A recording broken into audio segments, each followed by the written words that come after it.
Hello, and welcome to Section 20 of the Crossmeet campaign. It's storming where I'm at tonight, so this is we'll see how it goes. Previously in Calthania, our heroes returned from an infiltration mission of Mekhtarath, where they retrieved a book for Lady LeSever, and in the very storeroom, they also found a few other interesting trinkets. Jada in particular found something interesting. You used an interesting approach by misdirecting them with stories of a non-existent treasure in the nearby hills, and fortunately the orcs had no reason to suspect other orcs overtly. You managed to escape before your disguises wore off. Later that evening, Lady LeSever was unusually forthcoming with answers regarding the lost city she seeks, Mythalamar, and the Nadriel people who are said to have lived there, and a subrace of elves. Grim was invited to the Conclave, a collection of wizards around the world which meet once in a while and discuss magic. And then finally, the next morning, there was a knock on the door, and Talrun's former trainer at his monastery, Suda, showed up and gave him bad news, telling him he was infected. And we're going to pick it up right there. So, Talrun, you're sitting down with Suda chatting. It's about mid-morning. Mm-hmm. The others are nearby. They can all overhear. And Suda has just told you that you're infected. What do you mean I'm infected? Infected with what? Well, I'm not entirely sure. How can you not be sure? Well, it's a long story. He looks around the room. How does anyone else want to react or respond to the news? Yeah, I'm taking a few steps back from Torun, so I'm removing myself from him. Kind of. Is this contagious? No. You needn't worry about that.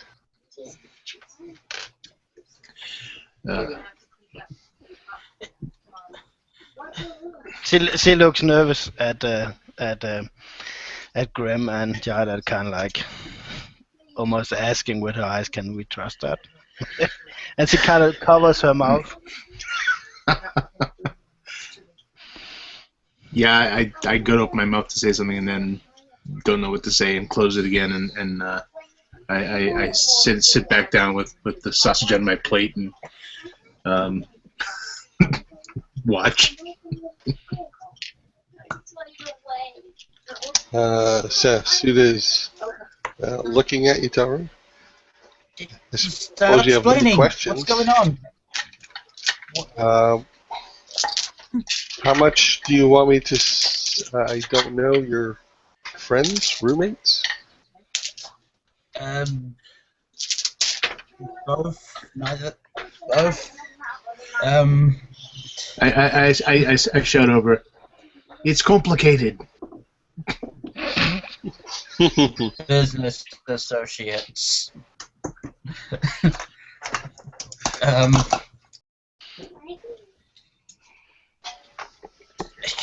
I don't know what information do you want to.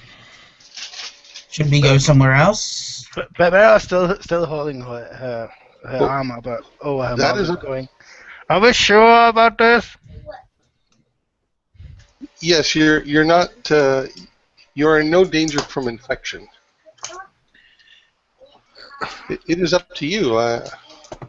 I'm fine with speaking in front of them if you are. How much do they know of your history? Enough, I think. I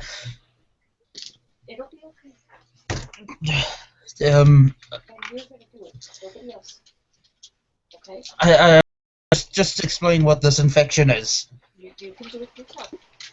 Well, it affects the mind and gradually changes the person. During your when you graduated, during part of your final test, were you unconscious? I think so. At the end of it, it's kind of hazy. So yes, I guess. I was afraid of that. Yes, then you're probably infected as well. You mean as well? Oh, you weren't the first to be infected. They infected dozens before you, perhaps hundreds. They? Who are they? Quiet. Who are they? We're not entirely certain. When I learned what some of the elders were doing, I left immediately before. Well, I suspect that. I don't think I would have been let. I don't think I would still be alive if I hadn't left when I did. I'm sorry I didn't get a chance to warn you. So, what is infection? It affects the mind. It changes the person. I made my way to Kurtigampa. I spoke to the elders there. We gathered up a few. We made our way back to Radhagasang. And when we got there, it was empty, abandoned. We searched the area. We found that a few months prior, a force of monks from Rato had attacked the city of Blackwater. Many lives were lost. They did tremendous damage to the naval yards. Did anyone else hear about this attack on Blackwater? That doesn't sound Yes. right. Yes, there was hundreds of people killed. The damage to the shipyards was pretty thorough. By monks? By crazed monks, former Almost. monks. Disbelieving that monks can do that much damage. There were over 50 of them by reports.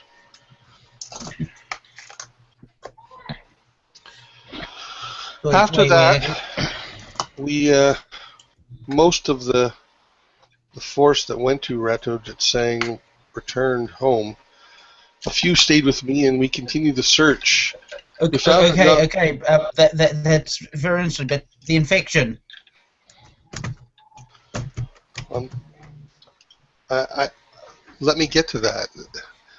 You need to stay calm. The more you get upset, the more rage you feel, the faster your infection will take hold and worsen.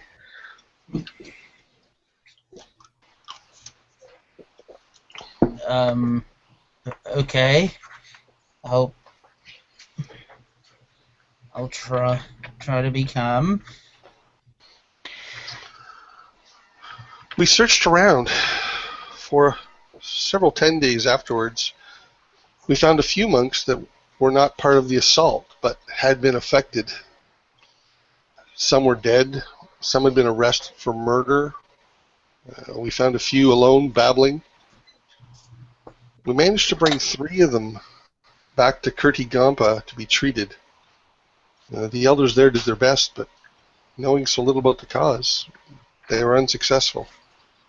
2 of the monks died, and a 3rd one completely insane. Well, how is the infection spread? I don't believe it. I I don't believe that the infection is contagious. We think what happened was, for the past year, 2 years, the graduation ceremony. And he's gone. Yep. Suda, you can't just cut out like this. Answer me! And the murderer is... Damn it. I swear he's going to do that one day to troll us. Yeah. Yeah, he's just sitting still. Know about Bassini's fate, but it appears you did not. Wait. Oh, You sorry. cut We out lost that you for a for like a moment. solid 2 minutes. I'm sorry. I can't tell on my end. Yeah, I know. It's funny. What You just was the last thing I told you? you said you Grim asked you the question, and you said you don't believe it. Oh, I don't believe it's infectious. For the past year, possibly two. Son of We just never gonna get to Rob is a master of suspense. He's baiting us. All right, so To a person they are not. God damn it, Rob. lost you at the same Again? spot again. Yeah, exact same place. Really? Yeah. Yes, it was wait like you started to pick up again. Okay. So someone can Google with a button who's doing it on purpose, I think. Quick, he's gonna reveal the plot. Click. Nope. And he's gone. I guess. Son of a bitch. You know, and if we were just talking about something else, it wouldn't interest Dave. Yeah. Yep. I know it's We have to do something mundane for a while. Yeah. All right. Okay, there you are. You're back. We'll try again. I don't know. So He tells you that it's not an infection like a disease, but rather for the past year or two, when someone graduated as part of this the ceremonies, the ritual, a spell was cast upon them, perhaps. They were changed in a way which slowly affects the mind and turns them into a person they are not. And I feel that has been done to you. Grim, is that possible? sounds an awful lot like a curse of some kind. Curses can be long-term, though I haven't heard of any that take that long to have an effect. Honestly,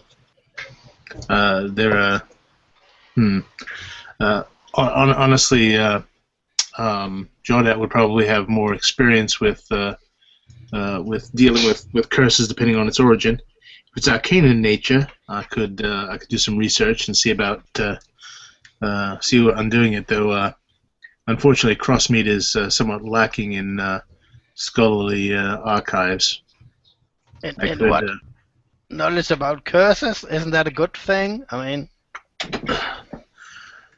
I'll send word north to the city and see if I can get any information. But Mara will go. So, so you're saying, and she look at was it Sulfa? Suda. So you're saying you become more and more angry as the curse takes hold of you. Yes, that seems to be the broad aspect of it. Rage increases, patience decreases, but it can't be coincidence that all those monks attacked the shipyard. That seemed to be their target. But you had no urge to attack a shipyard, right? No, but I believe I was spared the ritual before. No, not you, Tolden. No. In fact, I went in the exact opposite direction of Blackwater. I'm Tolden. There seems to be a period before it takes effect that varies from person to person. We think this is why we found some in the wild that hadn't been affected or hadn't joined in the attack. We have access to some magics at the monastery, but our best scholars could not cure it. Or if they did cure it, the cure resulted in death. The elder there, Sawaraja, says he learned from the first 3 attempts. Perhaps we can try something else?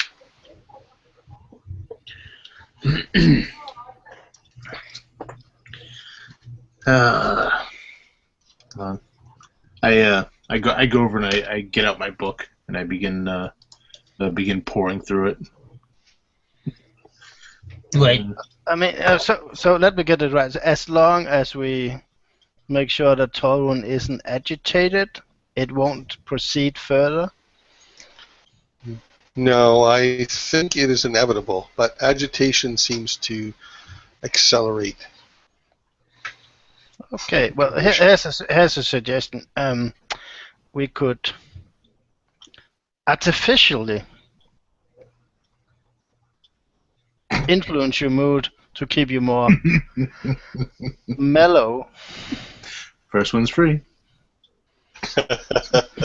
just to keep you coasting on that.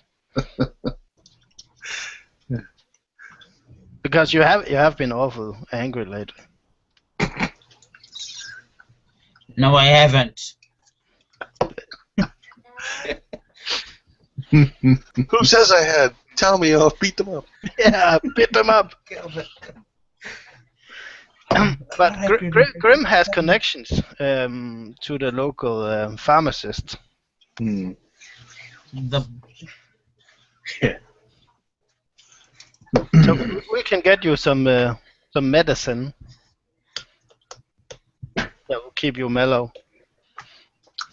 I'm gonna go over to Jada and I pull out the that scroll of lesser restoration, and I kind of gesture to them and say, I think this would have any effect. Yeah. It's hard to say. If this is something that's been affecting many people, then it would be important to know how he got there in the first place, yes? Mm-hmm.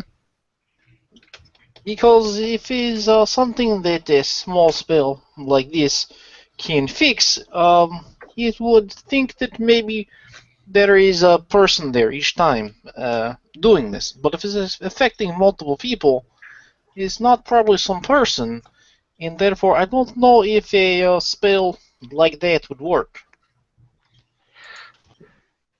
Suda nods. He says, I suspect that several of the elders at Rato Dreadsang were replaced or changed themselves and became participants in infecting others.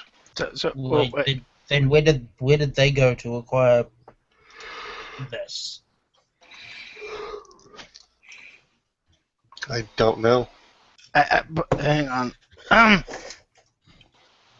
There was a myth among the dwarves about a hole that got lost, and we lost connection to them for many years.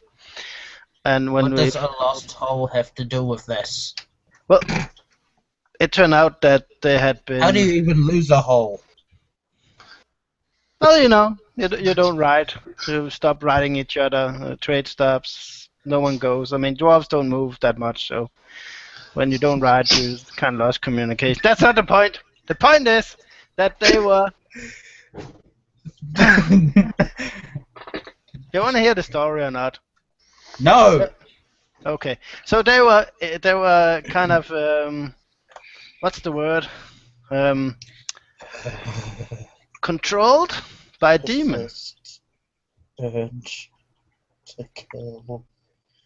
Are you listening to me? And she pokes him on the shoulder. Suda says there was demonic symbology at Rato Dreadsang. I kind of turn slowly towards him, looking very annoyed. What? I do the same thing. Yeah. Tashif wrote it in his backstory. I said, listen, how stories normally work is you have a beginning, a middle, and an end. Giving us drips and drabs of this information does not help. I know, but he points to Toru and he said, I thought he had told you his background. I thought this would have made sense to you. Oh, his story. Oh.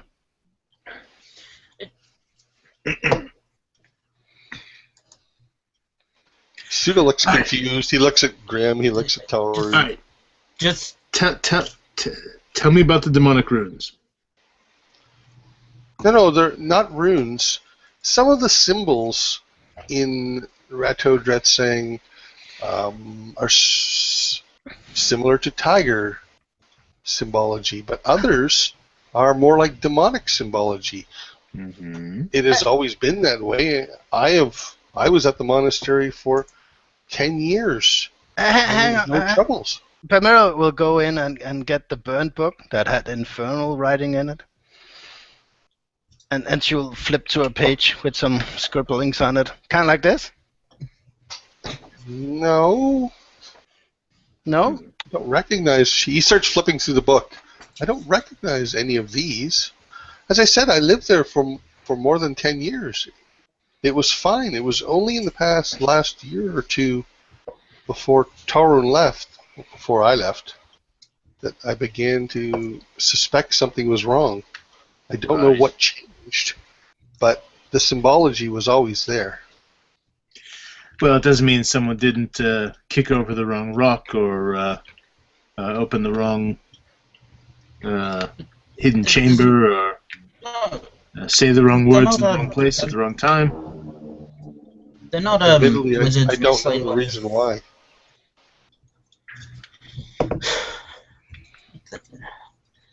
They're not spellcasters meddling with forces that are not to be meddled with. They're monks. They Meddling with Training. forces they need not be meddled with. I understand. But how? Yeah. Well, how is... I mean, if we're going to help Torun, we should go there and investigate, right? I mean...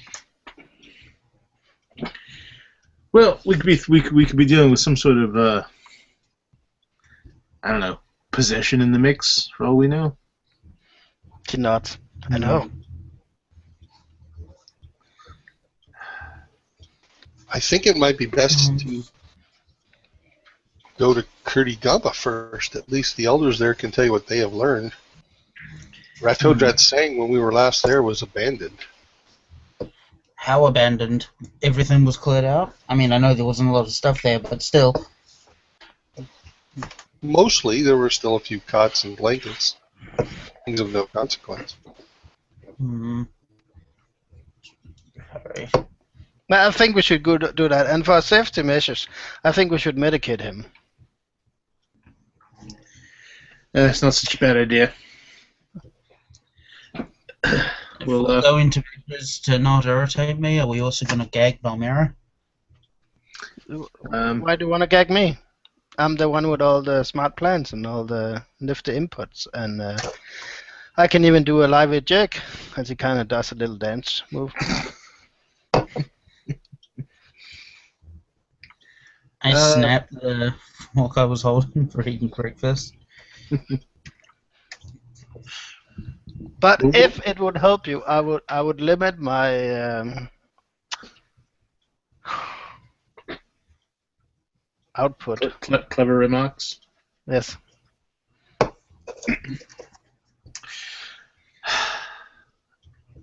I'll go talk to the bastard Evelov and see what he can do about some sort of nerve tonic. Yeah, I'll go with him. Maybe you should. All right.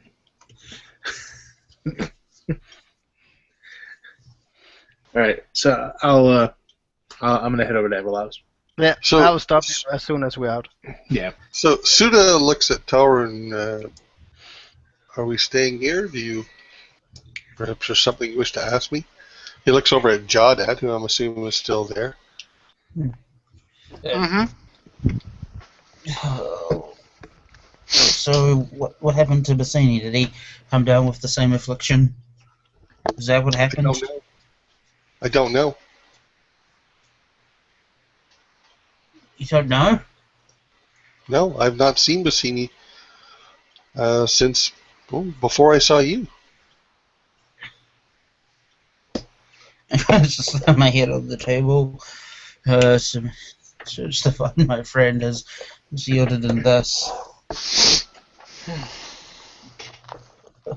What have you been doing at that monastery? I believe I told you I was explaining to the elders what happened. We went back to Rateau Dreadsang with a force of monks. We found it empty. We went to Blackwater. Some of us stayed and searched the area for a while, and then we returned here. And then I was brought word that you were here. The elders agreed to see you. I guess I should see these elders then.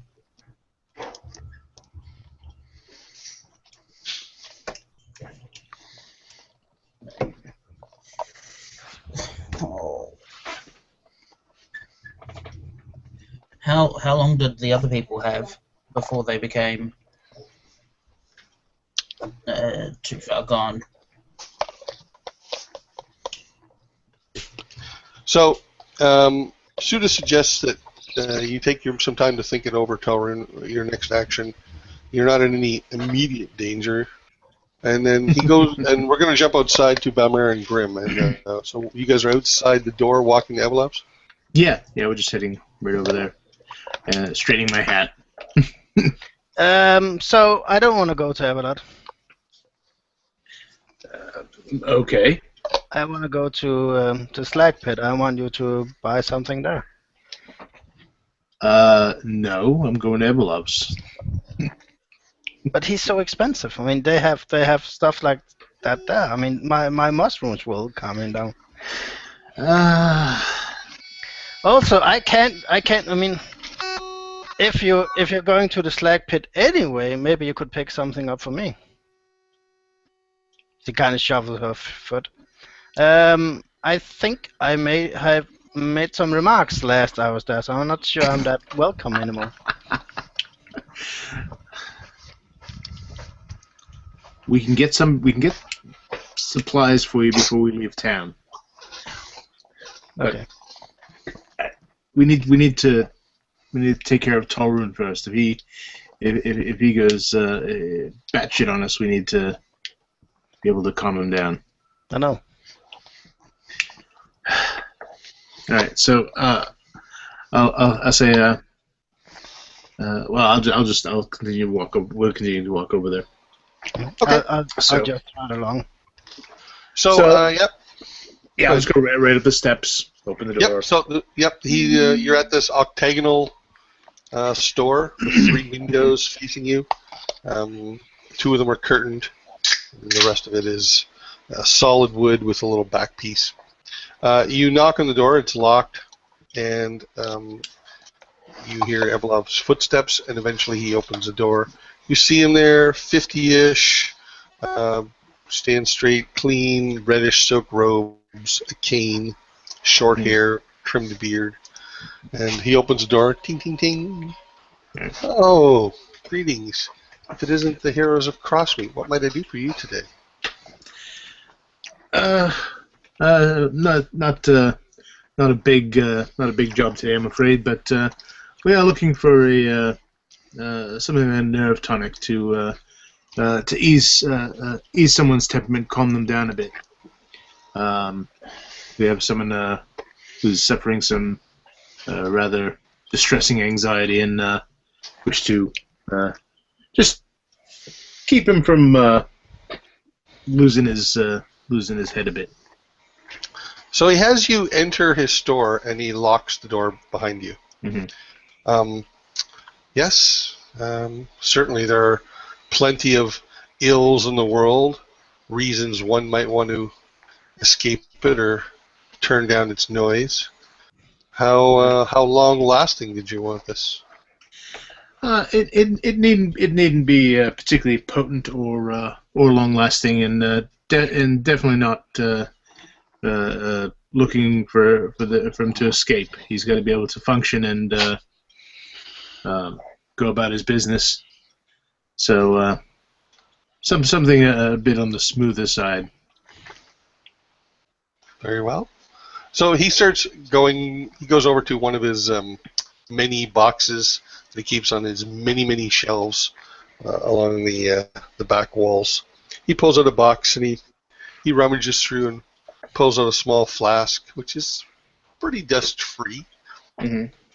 Places it down before you. So I think that should suffice there. There are 3 dosages there. Each should last about a third of a day. Hmm. Maybe we should get something stronger. No, I don't think we need to get something stronger. But well, I'm looking more for something that will last us longer. We may be going on a trip. What about some sort of tea that would that we could have every evening that would sort of just mellow his mood. Very well. So he puts that back. He puts the box back. He goes to the next box over, and he pulls out a very tiny bottle with black liquid in it.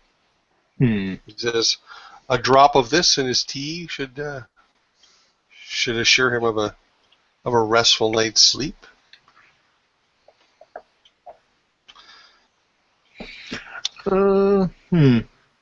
And his temperament will be eased during the day then? Considerably. Will he wake if prompted? Yes, yes. He'll sleep well, and he may be a tad sluggish mentally, but it'll keep him calm. Will he be sluggish during the day or only at night? No, both, but not debilitatingly so. And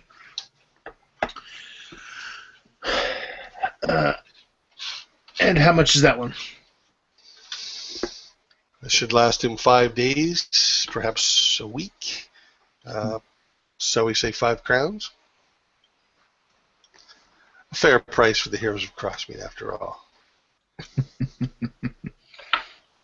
Done. Bamira puts down 5 crowns. I was reaching for my pouch and I see her do it and I just shrug. I would not give him 2 drops at a time unless you wish him to sleep very deeply. No, that is good to know, Hub. And well, just out of curiosity, so we won't do it. But what happens if you drink the entire bottle? Well, you'll probably wake up within a 10-day. Probably. Can I have? You know what? Do you have an extra bottle? Just in case. No, but I can manufacture one. I will. Okay, I would like that. Come back tomorrow. I should have it ready for you. Great. I hold it up. Well, thank you, and I put it in my pocket and turn and go out. It must be administered orally. Yes. And we are very happy about that. Okay. all I have are these suppositories. Yeah. Spiky, mace-shaped suppositories. Son of a bitch. I hate this guy. So, ding, ding, ding. The bell closes on the shop, and you hear the door lock behind you. All right. I still hate it. Yeah, that one easy. Yeah. Okay, so what you need to go is you need to go onto the slag pit, and you need to speak to Mikla, and you need to buy something called rock haze, and you are not supposed to pay more than 2 crowns per king. I just stand there staring at her for a minute. Fine. Deservedly so. Fine. Go buy my drugs for me. If you can get around 10 kings, that would be good. She sees me nod from behind as I'm walking away. Actually, I stop and turn and I put out my hand. Okay, so as before, you're not going to be the slag pit doesn't even, and you're going to have to wait till about mid-afternoon if you want to. Yeah, that's do fine. business. I'm still getting her money ahead of time though. Yeah, no, I know. I was saying that to Belmar. She tried it before in the morning. Um, I'll give him 2 sovereigns. That's 20 crowns, right? Yes. Yes. So meanwhile, back at the house, there is a knock at the door. Son of a Torun and Jawdad are there. I'll So just kind of take a wide walk around Tolrune and go to the door. All right. So standing at the door, you see a woman, a human woman, perhaps in her 20s. She is holding a toddler, maybe 6 months old, in one hand, and in the other hand, she's struggling holding 2 boxes. These boxes are about a foot by 8 inches by 6 inches, something like that. They're wooden. Okay. She says, "I'm sorry to trouble you," and you can see she's struggling. She's struggling Right, with these 2 boxes. Meanwhile, she's got a toddler in her hand. I was just debating whether or not to take the toddler from her or the boxes. Give me your baby. baby. Shut the door.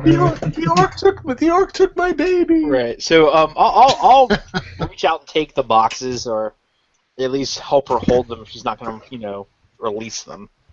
Okay, yeah, no, she happily lets you help her. You can see that one of the boxes has a name written on the top of it. She tells you, "My name is Irene." She's holding the baby. She's kind of cradling it gently as she's talking to you, rocking it slightly. I live in Crossmeet recently, and, well, I don't know much about you, but I've certainly heard of your exploits, and I know you travel around. I was wondering if you might do me a bit of a favor. If you're ever near Cerner, I have a friend there, and I wanted to give him a gift. And, well, Swift told me it was 4 crowns to deliver this, and my money is really tight. It's not urgent, but if you travel to the area, he lives in a farm just south of there. Perhaps you'd be willing. I will pay you something. I need an extra box of jelly, just for you. So you deliver this 1 box of jelly, and you keep this other box of jelly, and to enjoy with your friends. It's apple jelly. I made it myself.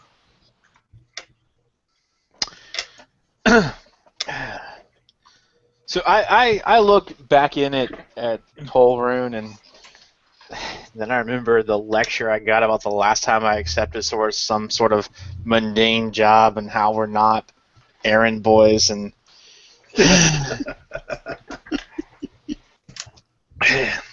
yes.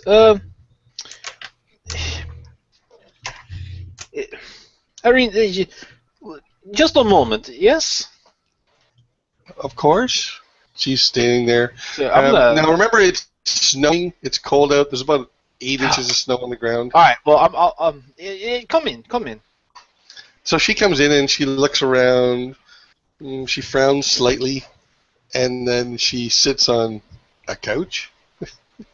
Yeah, she sits on something. We have a couch? I don't think we have a I don't couch. I know. think we have some benches and some crates. Yeah. All right. So that's what she sits on then, holding the baby high. It's funny. A great reputation, itty bitty living space. So I see. Yeah. Oh, yeah. And I'll set the boxes of jelly, presumably, on the table. And I'm gonna go rummage through a bag, and I'm gonna get. How much did you say it was? 4 crowns. That's what he wants. Yeah, it's Yeah. 4 crowns. Yeah. Here, and I'm gonna place 6 crowns on top of the jelly. I can speak with Swift, have him deliver them. Normally, we would take this for you, but our friend here has to go and speak to some friends that have become ill and begun strangely disappearing. So, Oh. Irene, if it's okay, I can send jelly to your friend for you, and you can keep other jar of jelly since we are not doing a job for you, and perhaps someone else in town would care to purchase it from you. What? No, that is most generous of you. Thank you. Yes, it's not a problem. Please enjoy the apple jelly. So she takes up the box that has the name Coral on it, and she takes the 6 crowns and her baby, and she says, well, everything everyone says about you in this town, well, not everyone, but what most of them say is certainly true. Thank you indeed. You're very welcome. Try to stay warm. Okay, so she leaves. Her and her baby and this one box leaves, leaving behind a box for you guys. So I'm gonna open the box and take out a little. I'm 6 assuming jars. a jar of jelly, and Yep. I'll pop one open and I'll start spreading some jelly on some bread and on 2 pieces. Okay. I'll pour a mug of ale, the cheap stuff that I've been getting from one of the ambolts on the side. He runs a little distillery out in the back. And I'll pour 2 mugs, and I'll make 2 pieces of bread, and I'll huck one down in front of Tolroon and slide him a mug, and then I'll sit down opposite him, and unless he talks, we'll just sort of sit there quietly eating some jelly and beer. Yeah, it's tasty apple jelly. Suda looks back and forth between you two. Oh, perhaps really. I'm so sorry. I forgot you're here. And so I'll get up rather abruptly and make another piece of bread with jelly and pour another ale. Yeah, Tolroon is right. Your people are very sneaky. And I'll just I'll slide that over. Is it a him or a her? Suda's a he. He's right, a human about 40s, 50s. Okay, and then yeah, I'll push a crate up to the other end of the table, and I'll slide a piece of bread down there and a glass of ale, and now the 3 of us will sit here quietly unless someone has something to say. Very good apple jelly. Unless there are any more hidden people in the room. So, yeah, this place that we are to go is far away.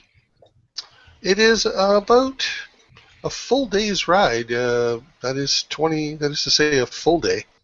2 days should see us there without troubles. And this is to the place where Tolroon is from, or this is the place where you were most recent that there was nobody there? Or the same place? So, perhaps on your map, he's going to show you. Okay. So here's Crossmeet. The place where Tolroon took training and Suda trained him was here, Rato Dretsang. Up in the top right-hand corner, okay. Right, near Blackwater. And Kirti Gampa, which is the closer monastery, is right here. Right where?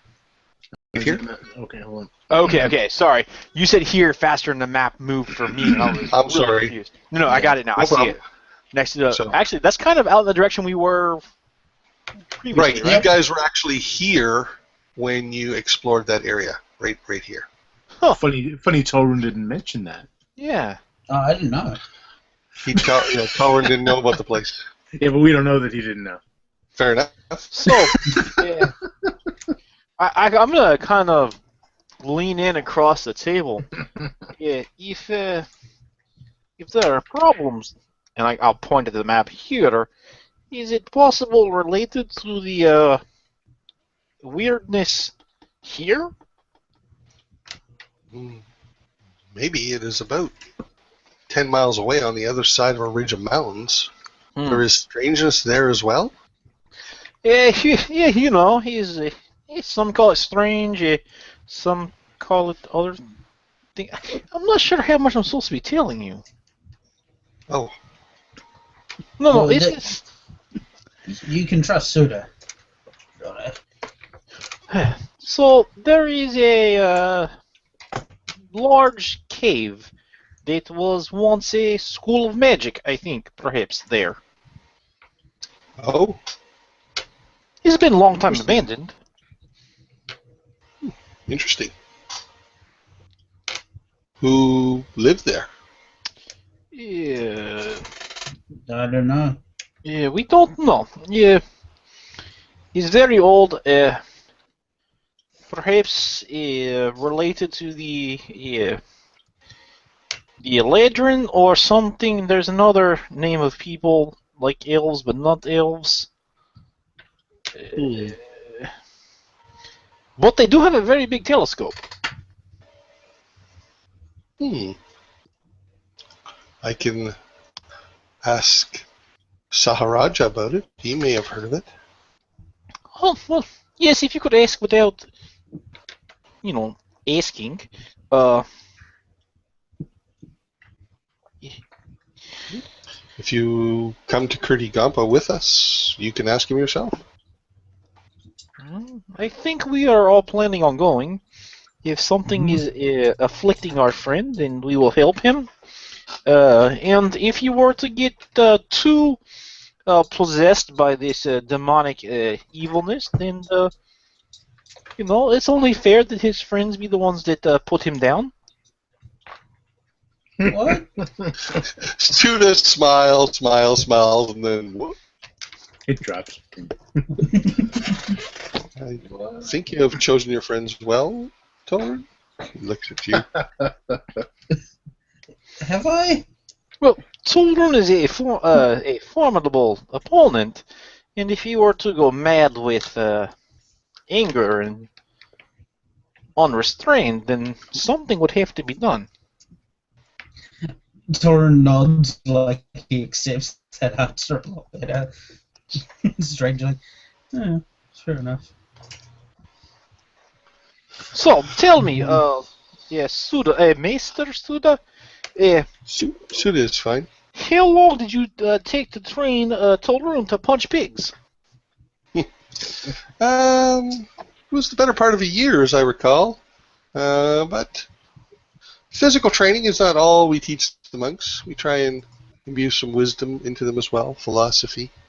That's I was not his teacher for those things, but Well, he is I very recall proficient. giving him quite a few bruises. He's very proficient at punching pig. Okay, we use training I guns. punched the pig. It was first Referring day. to- We were in town, and at docks. We had not met yet, none of us. And there's this crate with warning labels, something about wild and crazed beast inside. And the rope, it snaps, and crate breaks, and out jumps this. Well, to call it a pig is not fair. What do you call pig-like animal with tusks like 12 or 14 inches? Probably 6 foot tall at shoulder. Yeah. There's a name A for this. nightmare? Oh, no. Yeah, he's a dire boar, I believe. Yeah, I think I've heard this before. And this dire boar is going around this wrecking stall. It is overturning cart. He is chasing women through the street. And the man at the end of the pier, he calls out for help. And I think to myself, I will help, but faster than I can respond. In a flash, like wind across desert, comes running this blur of motion and fists and feet. Next thing I know, this porcine, nightmare, yes, he is unconscious with the gallant Torun standing on top of it. He has saved the women in the town. It was quite the feat. Suda is smiling openly.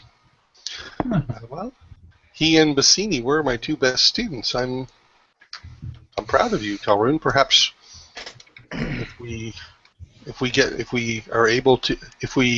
when we have cured you, then you can give me a demonstration of your abilities. Yes, right after cured of this affliction and not having to put. Do you really think it's demonic possession? I think Suda is in between you. He's looking back at me. I think that sometimes, no matter how someone seeks something. There is fine line between seeking enlightenment and seeking power. Some people seek enlightenment to understand. Some people seek enlightenment to understand how to use it to be more powerful.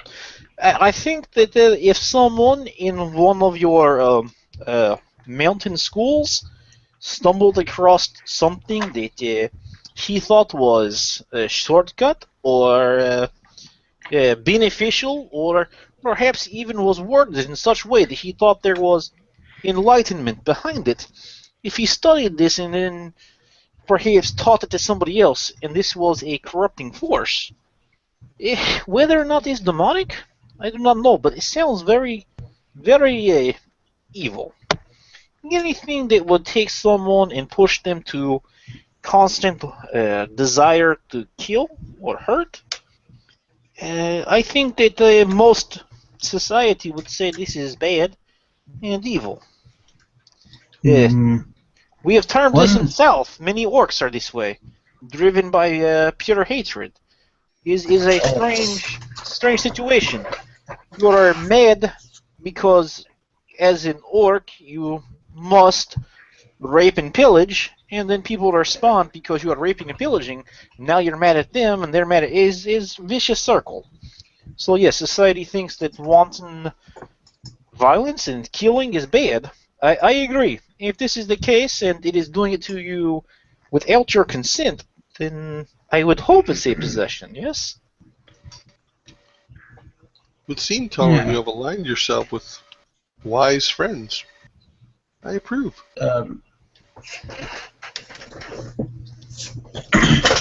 Yes, you have Jordan, but we have the short one as well, and actually, one thing that I have noticed, and I look at Suda and I look at Jordan, this giant beeping mechanical noise, this Dirge. affliction. Oh God, this affliction doesn't seem so. How do I? Other humans don't irritate me. Something we noticed as well, that it seems to start with dwarves, but eventually it just becomes a hatred, a rich desire for destruction. So, but it starts with dwarves, yes? Why would that be? Well, your school is in mountain, and if it's an evil Maybe force, it's possible it's a that this mountain evil demon? force. No, well, no. Yes, maybe. No. It's possible it was something that was locked away a long time ago by dwarves, and one of your monk brethren stumbled across it and accidentally released it. It would be like it would cause this cascade of events. Like if the world was entire fountain of water, you could see world. If you were to throw a pebble into it, the cascading events would be catastrophic.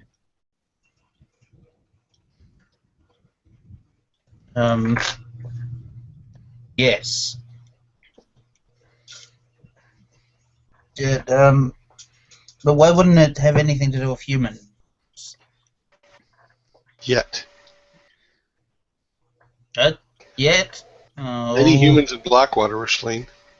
Halflings as well. Oh, not halflings. I liked him. They're jolly little fellows. Oh, this is. I think this is quite soundly the worst thing to ever occur to me. Yeah. So far. Well, there's always that. If this is something that forces its hatred of dwarves on you, and then once you have succumbed to that, it starts feeding off of your dislike for this or that, then perhaps some people move from dwarf to orc, or some move from dwarf to elf, or dwarf to human faster than others. It just starts with same thing which to me would suggest that it is either a disease spread from common place, or that there is some sort of malevolent intelligence behind it. Maybe if you speak to the masters at this monastery, Jordat, you can learn more information from them, and you can make a guess as to what it is. Oh, I think we must all do this, including Grim and Belmera. After all, if it is something that hates dwarves, she's a very hateable dwarf.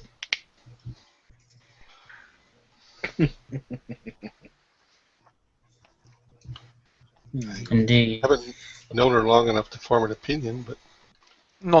Oh, yeah. She is like a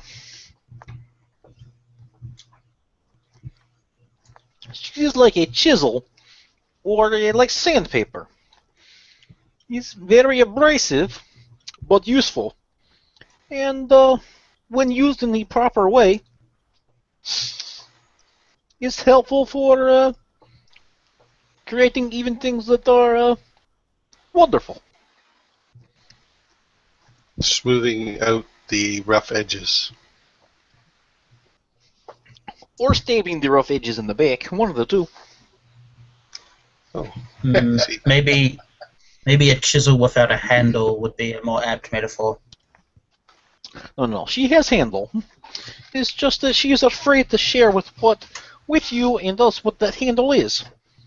You see, Tolan, not only person like me and you, we know we have problems. You are infected by demon, I am infected by orc. But I think not what eats at the Belmira is not on surface. Not as outward. And so she hides behind her flippancy, her snarkiness, her addictions. One day we will find this out, and we will help her also.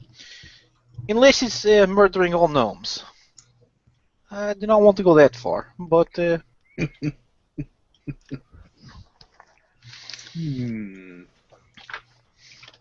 Okay, So- so It's good to know you have moral boundaries. You know. yeah. I Anything short of murdering all the gnomes. I draw the line of gnome genocide. That's it. okay, I'll murder Downloaded 99% of them, but not 100% of all the Right. gnomes. Just as long as it's not all of them. Well, I couldn't rightfully murder David the gnome because he was always awesome. Him and his fox flick.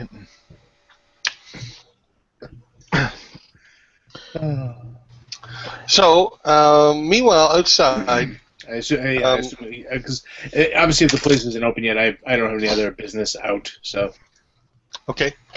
So, I assume we go back to the house then, or yeah, man, might as well. okay. So you definitely discover Suda there. He suggests that said it's about 20 hours travel. 2 days is probably how it's best done. You can stop at Godstone lean-tos, or you could go to Cerner and then turn back, double back a little bit and head west. It's up to you. He asks when you'd like to leave. He says, so I'm going to assume at this point it's about noon.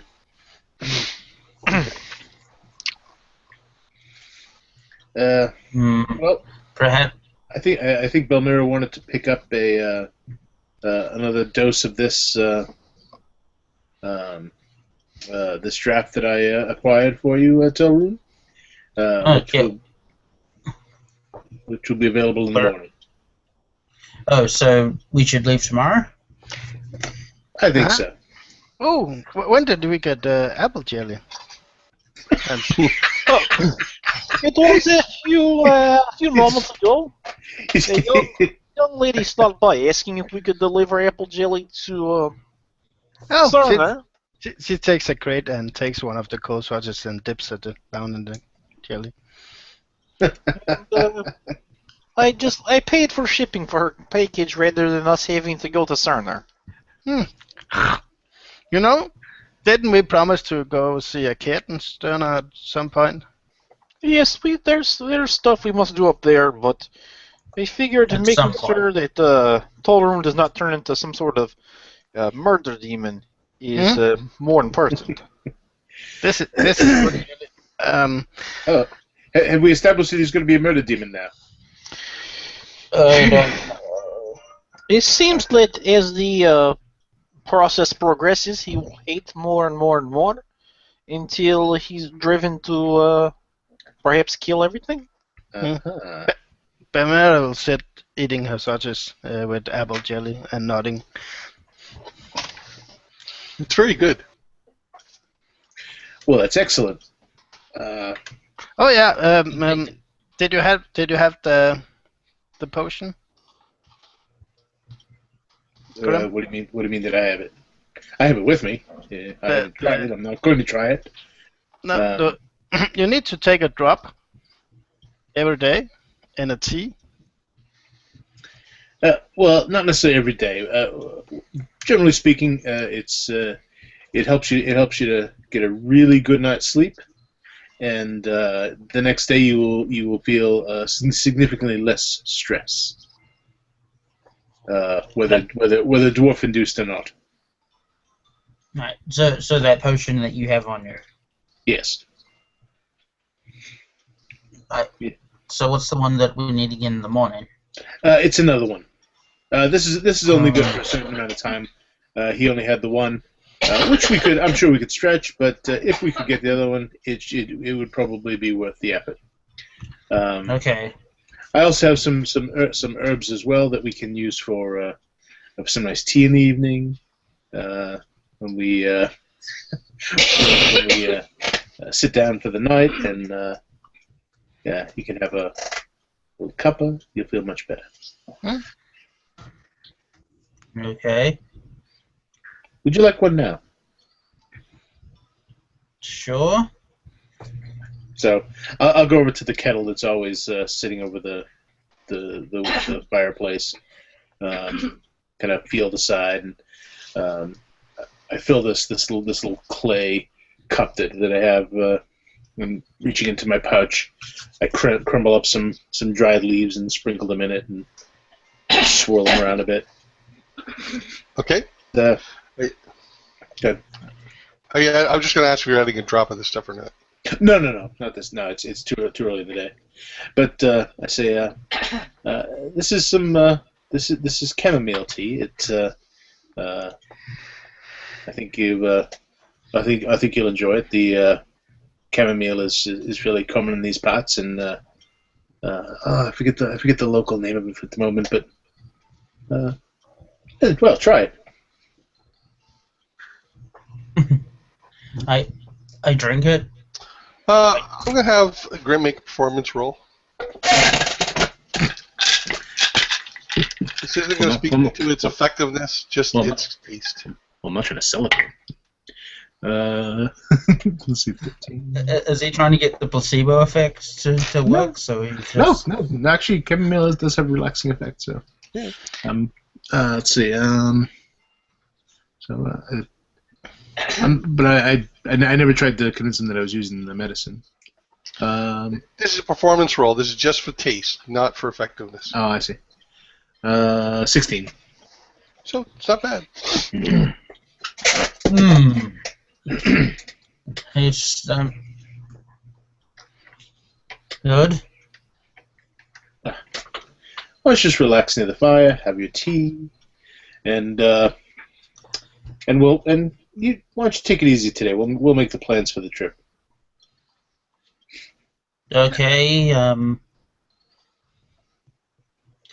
Something I'm supposed to be doing. Maybe you should have a good book to read, and I give him the Dwarven book about giants. It's in Dwarven. I read Dwarven. Oh, well, okay. There you go. This is quite fascinating. You should read that. Do you want a blanket? No. Sure. You sound a little bit angry now. I start reaching my pocket for the draft. Drink it now. How can you have it? He's trying to poison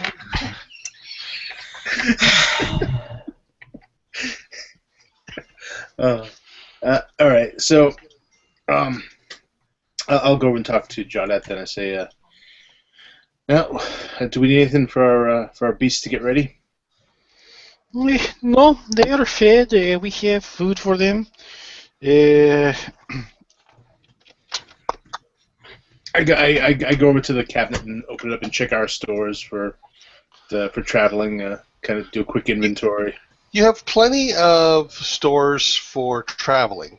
The only thing you might be lacking on is like local groceries, like for non-traveling supplies. But as for traveling, you have all the material components you could want for spells, except for the really rare stuff.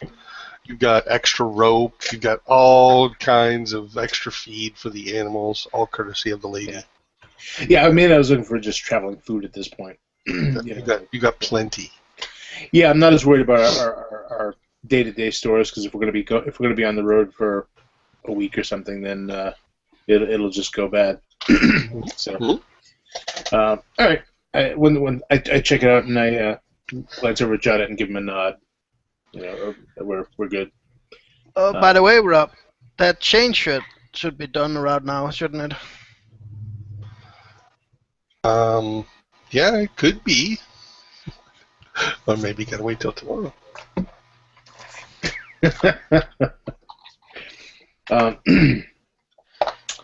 I guess in that case, I'm gonna since we don't really have anything else to do today, we've got all our stuff ready to go. We're just waiting to get some things. I believe that Balmera did want to try and buy some drugs, perhaps. Yeah, I'll do that later. I'm gonna, for the most part, I'm gonna take the day off and I'll do it later on this evening. And I'm gonna say this then. I'm sorry, you finish. No, so basically, what I'm going to do is I'm going to take my things into one of the back rooms, not the one that Belmera sleeps in, and I assume the other one we just use is sort of like we rotate on it, whoever gets there first. I don't know. I don't know what the rules are in that crazy house. Yeah, it's pretty cramped for 4 of you. Yeah. Well, we'll have to take the time when we get back to. We have some extra money now. We can actually hire some carpenters and get them in here, build some bunk beds, and actually get some stuff done now because we have. Buy materials and get the kibbutz to work. I'd rather have an artisan made furniture than a kibbutz furniture, personally. But anyway, so I go back in there and I kind of sit down in front of the little table in the chair, and I start to go to work in my book. I'll get the chain shirt out and sit down and work on that for the remainder of the day then. Okay, so about 4 in the afternoon, you can hear a bit of a commotion gathering outside. Nothing panicked, but there certainly seems to be it's getting the attention of several people. That's that kind of sound effect. I peer out of the window. So you see a whole, I don't want to say a whole bunch, but you see a number of people in the street outside looking up into the east. You can't see from the vantage or window point, you can't see what they're looking at.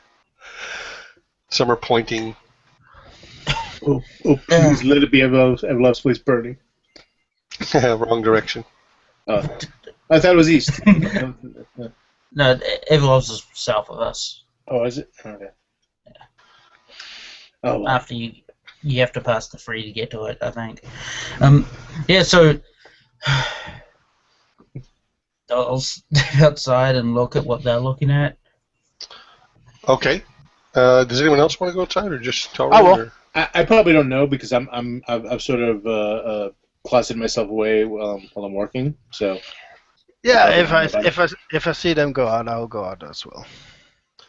Okay, so you see 3 large flying creatures in the distance, winging their way towards the city. Oh bloody hell!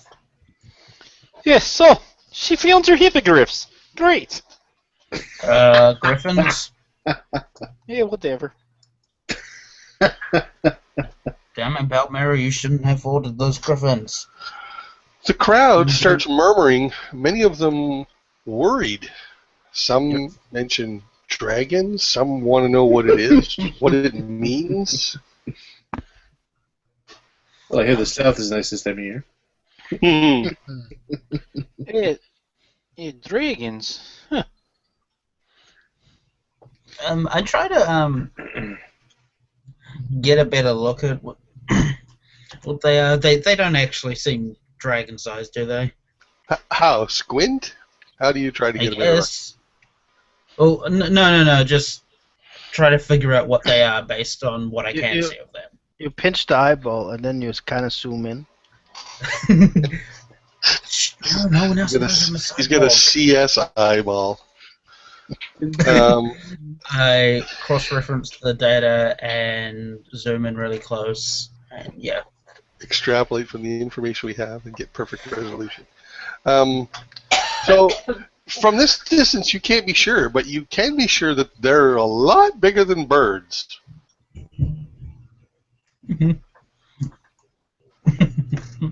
I reiterate it, even if it's like really obvious. Yeah, so I'm just gonna lean backwards and poke my head back into the house. Yeah, Graham. Sorry to bother you while you're doodling. What do you know about dragons? I poke my head out the back of the door in the back room. What dragons? Yes, like these 3 out here. I get up from my chair and I walk out. Yeah. Are you shitting me? Yeah, I do not think so. Huh. So I'll walk over to the door and step outside. Okay. So as these creatures get closer, you are relieved to see that they're not dragons. They actually seem to have feathers, but they are very large, and they each has a rider. Huh. You can tell that much now. Yeah. Okay, so not They're looking more like big birds, really big birds. Not griffins? It could be giant eagles, perhaps. Rocks? So it's not a dragon. They might be a little small for rocks, but and if they were rocks, we'd be in big trouble. Yeah. No, that's not a rock. I know rock. That's not a rock. So the crowd starts asking you questions. You're almost getting peppered with questions. What is it? What does it mean? What does it foretell? Should we hide? Should we run? Are we in danger? The crowd's kind of gathering around you, looking to you for answers. Well, they seem tame, as evidenced by the riders. So I don't think that the beasts are a threat. And since there's only 3 of them, unless they are much more formidable than they seem, I don't think they're here to start trouble. So I suppose we'll know in a moment. So definitely some of the people get nervous. Some stay to watch. Some leave and go back inside their homes. Some are even brandishing crude weapons. Ivan comes walking up. He says, "Oh, geez, what now?" So as they get closer, you can see that they're giant owls. Oh. Each has a rider on the back. All right. Do they look like they're going to be landing here or just passing over? They look like they're definitely coming directly towards Crossmeet. Right. None of you expected giant owls, did you? No. I shake my head. I kind of lean back inside, grab my coat off the little peg and my hat of that, and I put them on and step out into the street. Okay, so I'm gonna have, let's see, Suda and Grim can make me nature checks. Are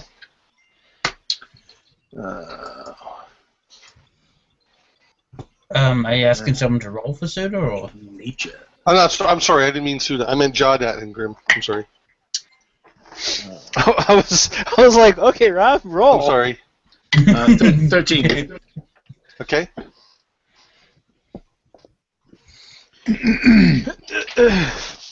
Come on. Too many characters in one notebook. 2, 3, 6. Oh, nature's intelligence, yes. Yes. think so. 7. 21. All right. So I'm going to say you both probably recognize them as owls. A forest owl? Those are only much bigger, large enough to accommodate probably 3 or 4 riders if you wanted. Okay.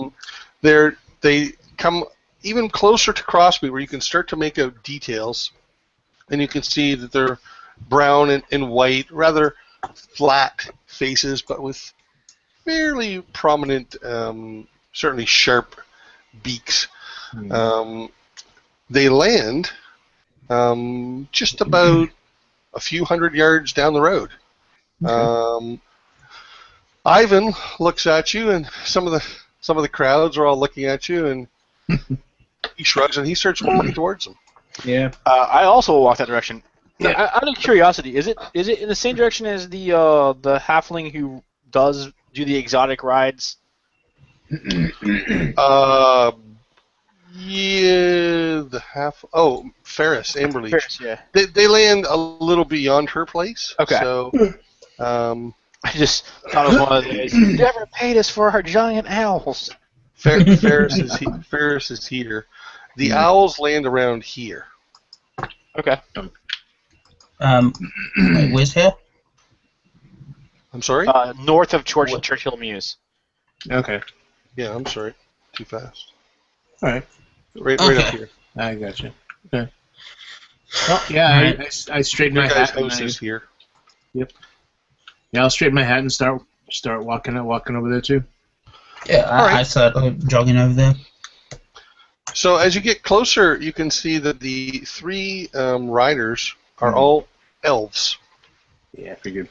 They're about a little over 6 feet tall. They are wearing regal robes, woodland type colors, nothing too garish, but very, very finely made. 1 is female and 2 are male. They dismount and they see you approach, and they speak a few words. Each speaks a few words to their owl, and the owls take off. Back in the direction they came, but lower in the sky. All right. So Ivan is walking up to them. Do you want to try and beat him there, or No. Well, let him take the lead since he's the official representative at least. so he walks up and he says, "What is your purpose here?" The female elf, wood elves are one of their features of very, very tall, slender ears pointed at the top. She says, "I am the Savra of the Owl Tribe. We are here at invitation to speak with Phyrel."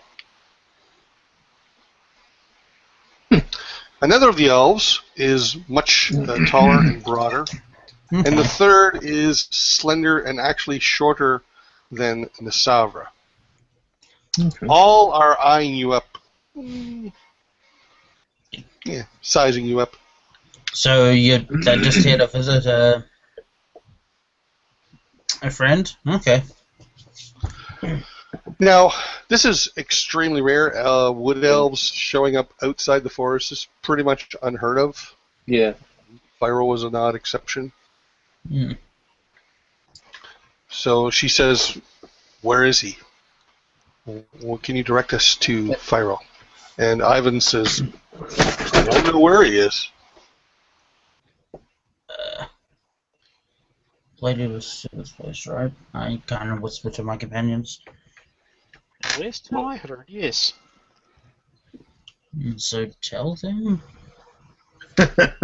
Yeah. Probably. Well, yes, they would not have known he was here if he had not actually sent for them. Yeah. Follow us. We'll take you where we last know he was. So the larger one says, "Good, lead on." All right, we do. All right, so you take them down to Lady LeSevre's manor.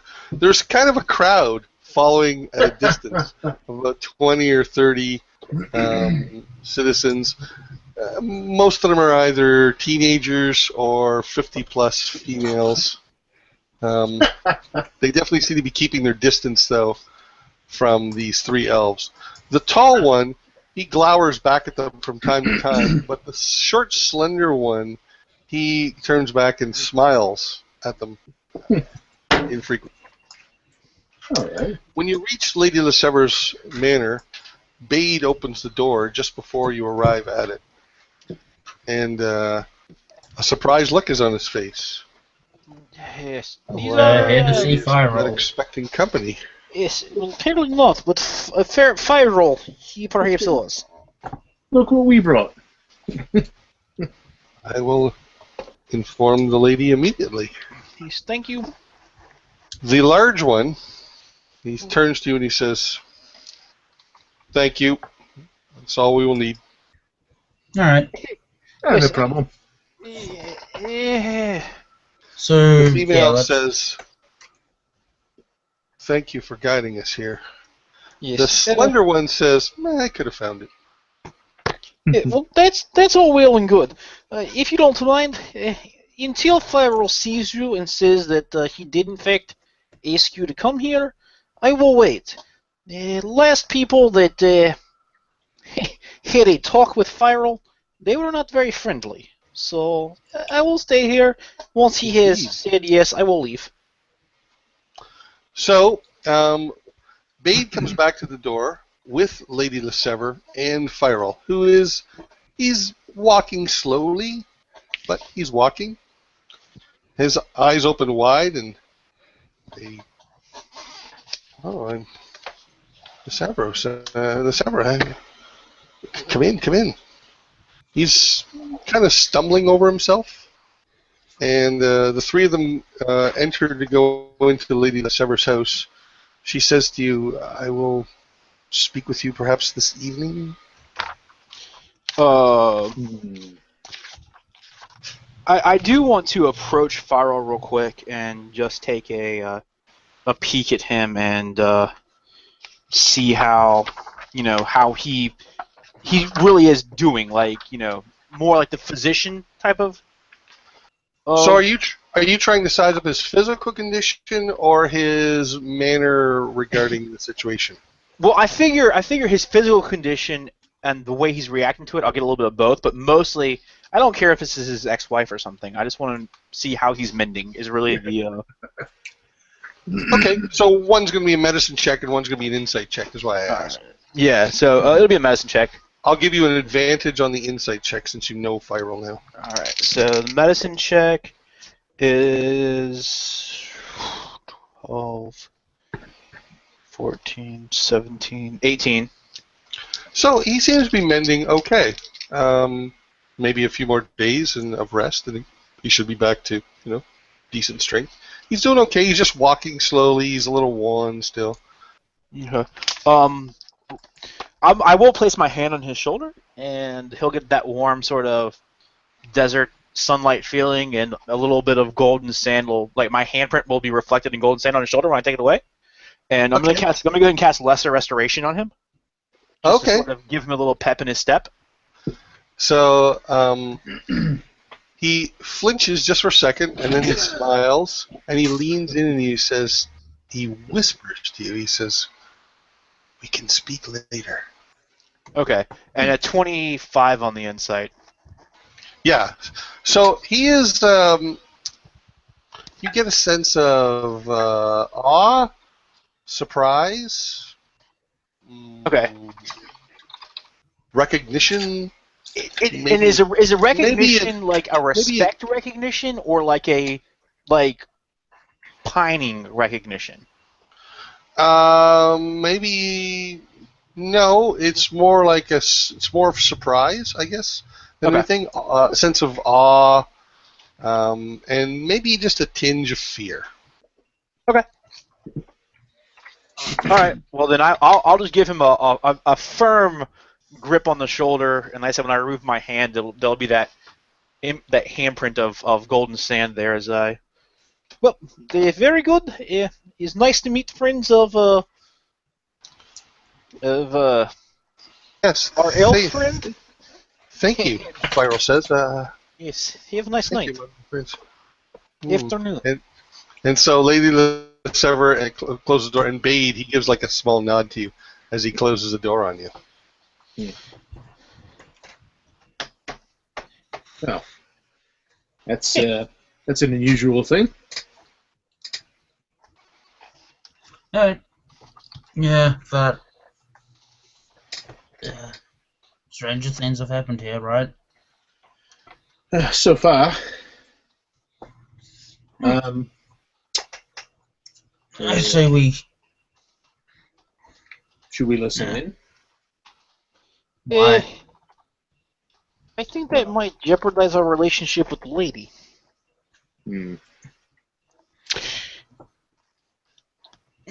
I suppose.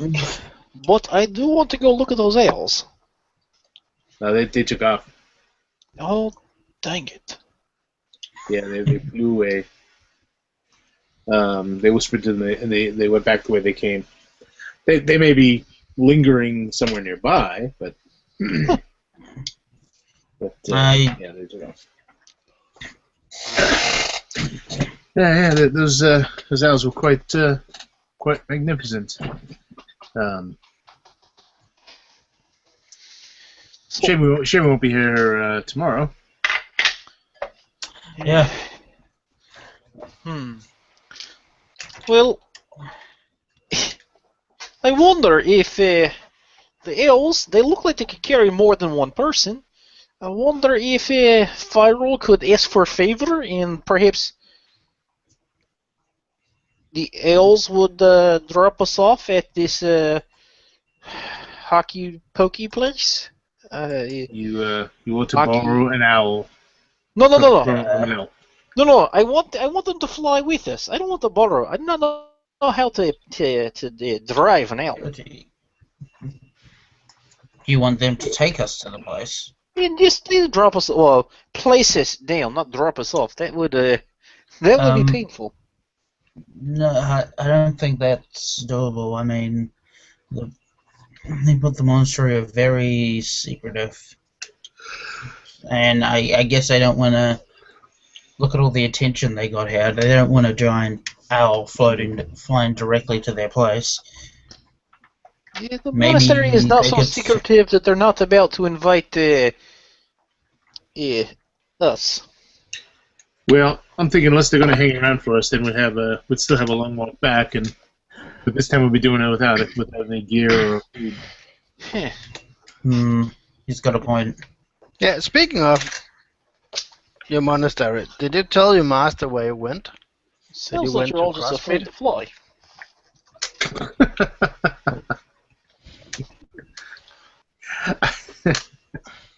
I kind of stop and look at him and just gonna shake my head. Suda is not with you. Yeah. No, but Tolerant, did you tell Sudra where you were going? Where do we leave Suda now? He's still just eating bread and jelly. Yeah, pretty much. No, he Back seemed and all fine. the jars are gone. He seemed fine eating bread and jelly. Son of a bitch.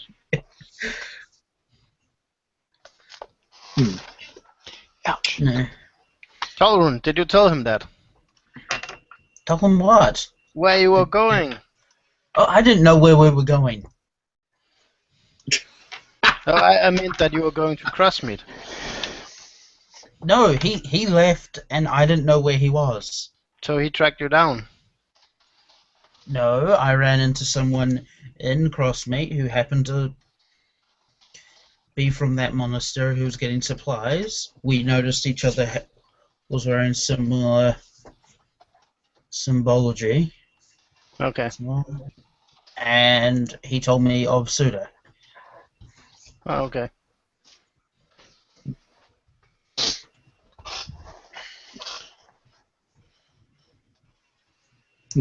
Yes, Steve? If you Okay. already got it. Well, I mean, you could still be working on it. I was just curious.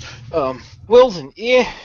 Well, I'm sure if there is something for us to be told that the lady with all the secrets will send for us. In the meantime, we do have a guest back at the house that is, well, alone. That's a good point. Rob, what time is it in the afternoon? Like, are we talking like 2, 3 o'clock? 5. 4 Okay. or 5. around there. All right.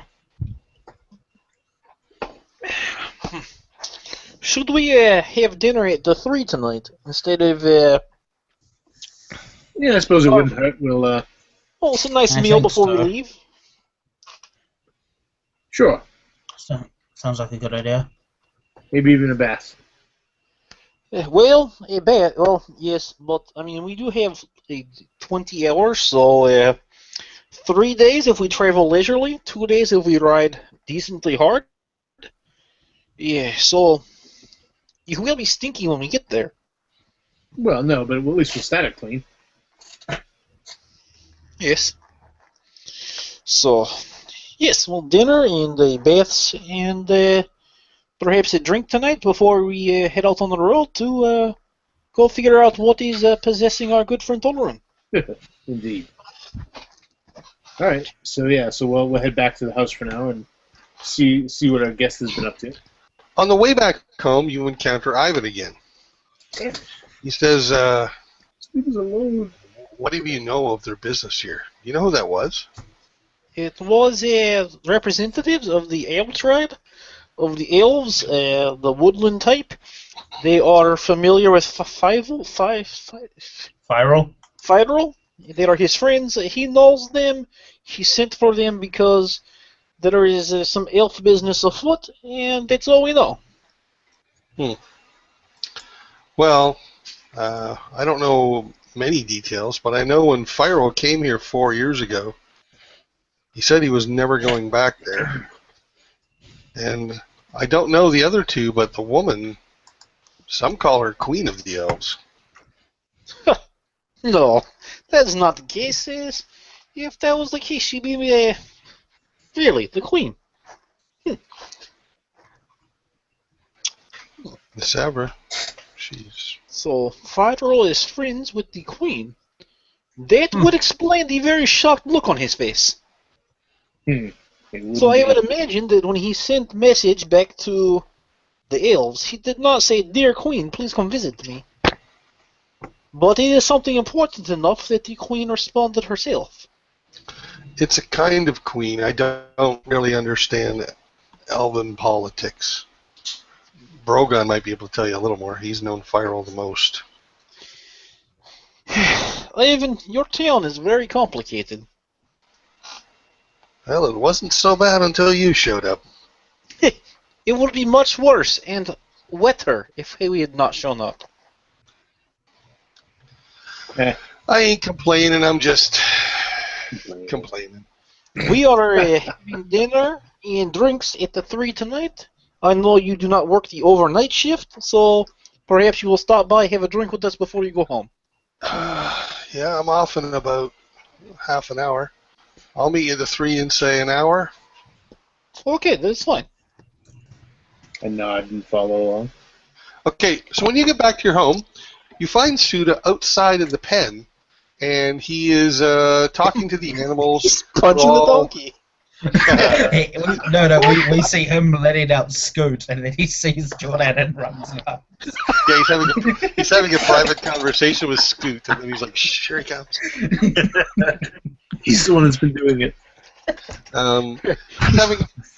He's having a quiet. He's talking quietly with the animals. He's petting them. They all seem very serene. Scoot's a first level monk now. And you notice wraps on his hooves. Yeah, demonic runes in his fur. He can't wear a saddle anymore because it counts as armor. Yeah. Poor Scoot. Well, I'll let myself into the backyard then, through the side gate there, and Mhm. I'm not gonna interrupt this conversation with animals because to me that's a completely normal thing. So I'll just check on their feed, and I'll go ahead and actually start looking after the gear we'll be taking tomorrow. Piling some extra rope into a wagon and oiling the saddles and stuff like that. Sure. It also becomes apparent to you that he has topped up their food and water. Oh, well, thank you. He's very kind. Of course. Are we leaving tomorrow? Has Talrin decided? Are you coming with us? I think we are all coming with you. Good. And yes, tomorrow.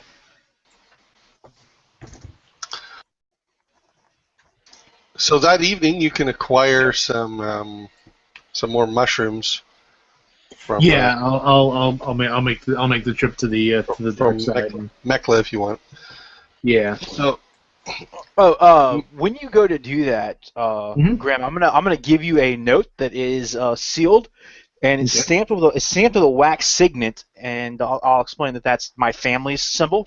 You've seen it a couple other times when I've sent letters to my dad, and it's going to be addressed to Slag. Okay. Cool. You can drop this off for me. Cool. All right. So at the slag pit, you meet with Mekla and Helgeir. They're sitting with Sven, and when you approach, Mekla comes up and he kind of sort of heads you off a table away. And Mekla is a tiefling, greasy black hair, rather short. And he says, "What do you want, Sven?" I have business, as usual. Yes, well, you can tell me the business. I'll give you the business. I do the work for Sven. Well, good. Then you won't mind sitting down for a minute, and I'll pull up a chair and I'll sit down in it. He sits down. Yes, be quick. Very well. Let's see. I give him. I rattle off Belmira's order, and I'm also looking for for something that will put that'll put someone down at with the slightest scratch of a weapon.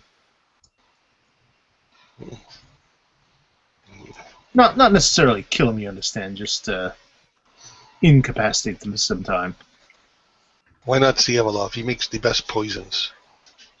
He does. I Ask no questions. I don't- Not perfect. I don't exactly hit it off with Evelov as much as you might think. So I'm asking you. I am no alchemist. I can procure this for you at a price, of course. Well, I thought you might be someone to know. In any case, then just do your job and get those for me. I'll be right here. So he says he tells you to wait. He takes your money and he leaves. Mm-hmm. About 45 minutes goes by. Well, during that time, I'm gonna get up and I walk over to Sven. Okay, so Sven sees you approaching. Immediately, Helgar, the female dwarf with the box haircut and the box beard and the scar, she stands up and she blocks your path. She grins at you in a way you interpret as a dare. Yeah. I peered down at her, towering above her at this point. At least a foot and a half, maybe 2 feet over her height. And I say, I'm sorry. You seem to be in my way. What do you want with Sven? And you can see Sven, he could probably hear you over the din that goes on in the slag pit. He's sitting there with 2 women One of the women has her hand under the table. He's just looking at you, smiling. I said, I want nothing with him. I simply wanted to speak to an old friend. He's not your friend. What do you want? Well, neither are you, but you're talking to me. She puts her hand on her axe. What do you want? I want to talk to Sven. Surely he could have hired About someone what? about something between myself and Sven. Is this a problem? Are you having trouble with the words? Because I'd be happy to speak in Orcish if it's more your style. She draws her axe. She gets it about halfway out when Wrong steps up and looks at her. You can talk to Sven through me. Tell me what you want with him and I'll relay it. And if it's interesting enough, he'll listen. She looks over. She gives you a kind of a dirty smile. He's busy at the moment. Well, I tell you what, if he's interested in talking to me, then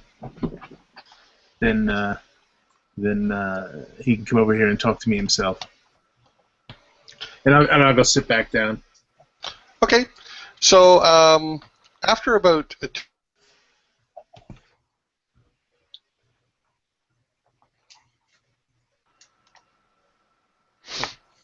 Nope. After about After about however long it takes him to come back.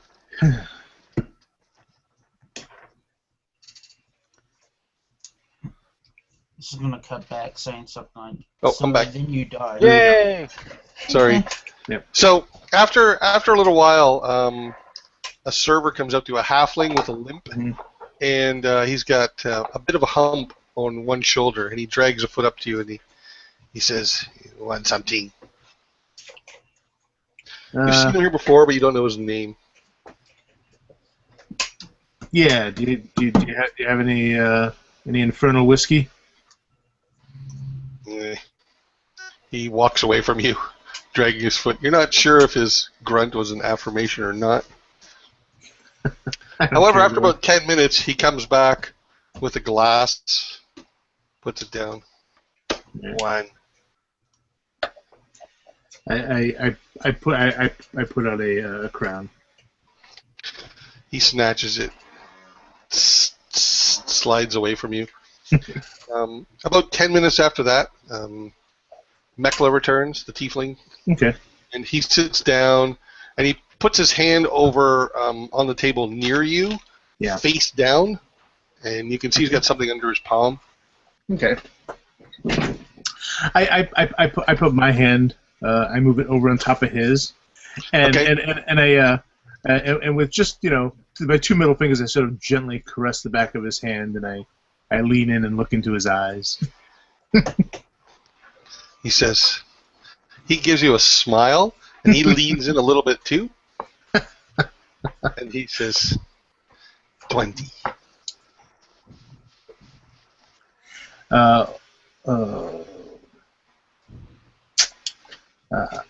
20 crowns.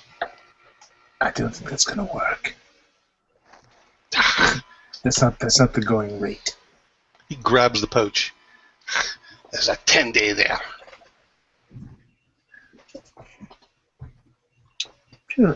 Trying to remember what Belmira said. I'm so accustomed to just tuning her out.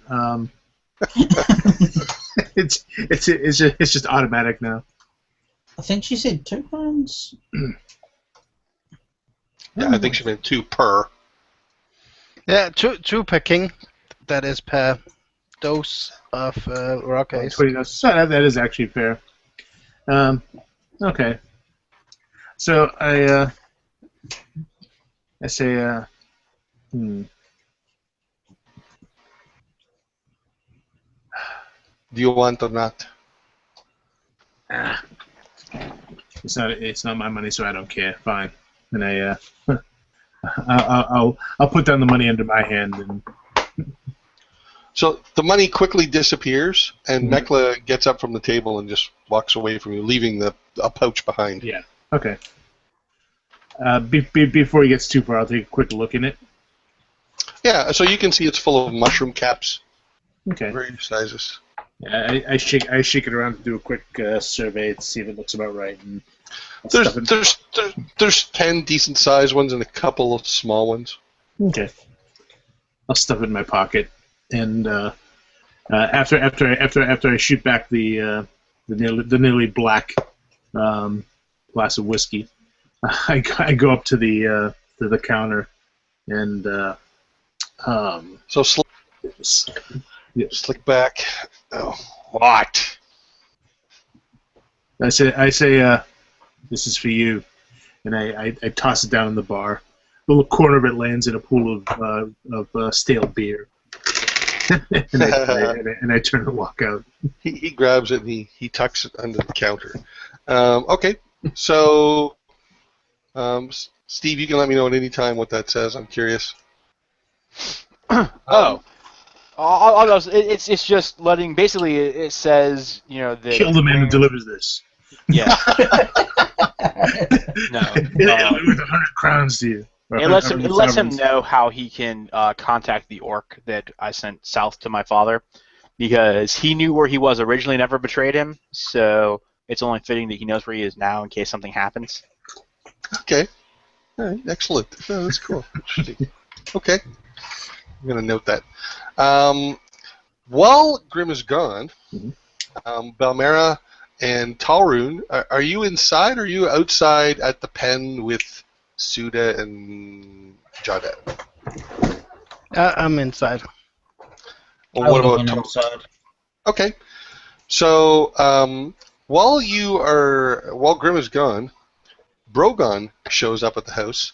He doesn't knock on the door because he sees Talrun and Suda, and he approaches you, Talrun. I'm sorry, Jadat and Suda. And he approaches you, Jadat, and he says he has with him the chair leg you gave him. Oh.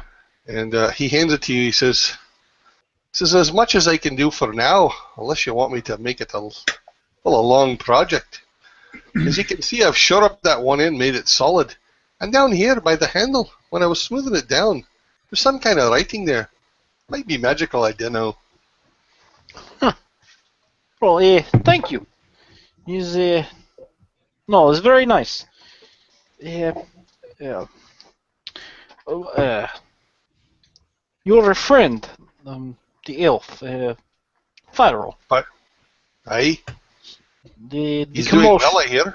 He is. The commotion earlier in town was friends of his coming to visit him. What commotion was that?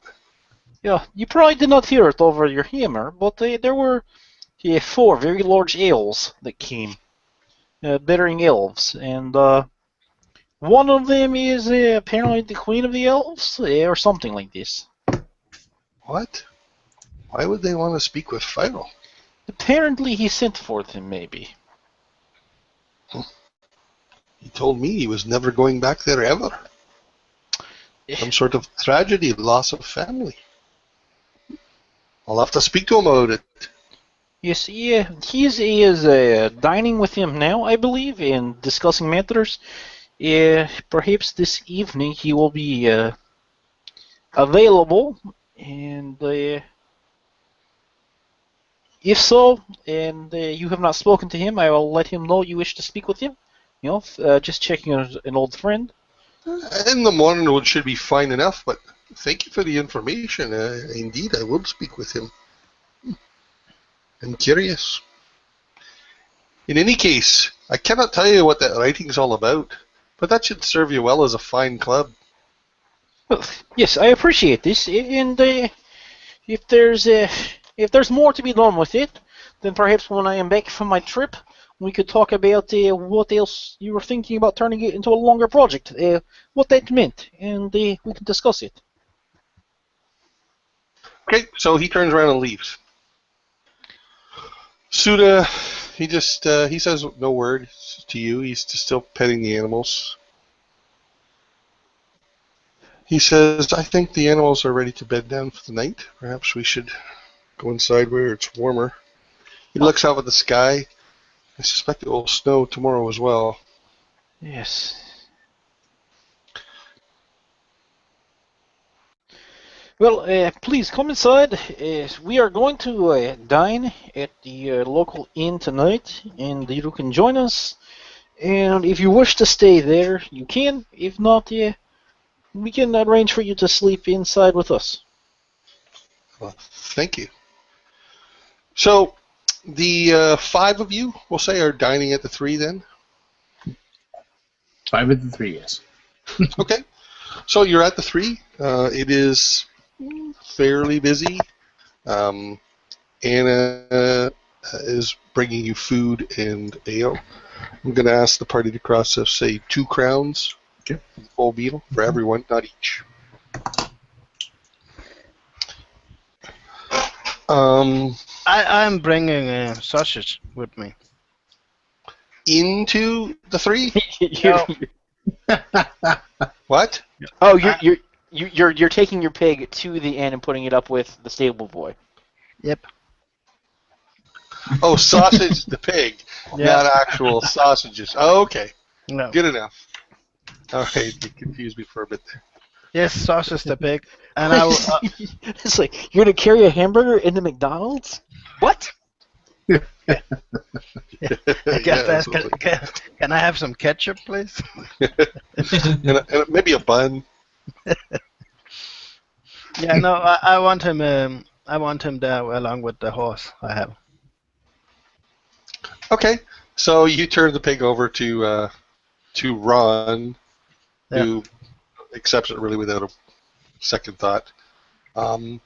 And you're dining in there. Do you want to ask Suda anything while you're dining?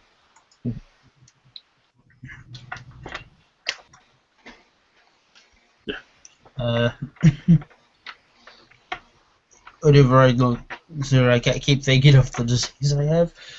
So how many, how much information have the elders found out? Is it a lot or? They say they learned more on each attempt.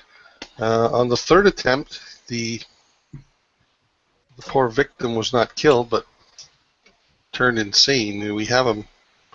Well, we're trying to keep him comfortable where he is now. So, progress. Yeah. Speaking of, shouldn't you take your medicine? Shouldn't I do it right? I look at Grim. I thought I was to do it right before sleeping. Yeah, well, I also wouldn't waste it necessarily yet. You seem pretty calm tonight. You're not too agitated, are you? Except for what Balmera just said. Well, yeah, apart from that.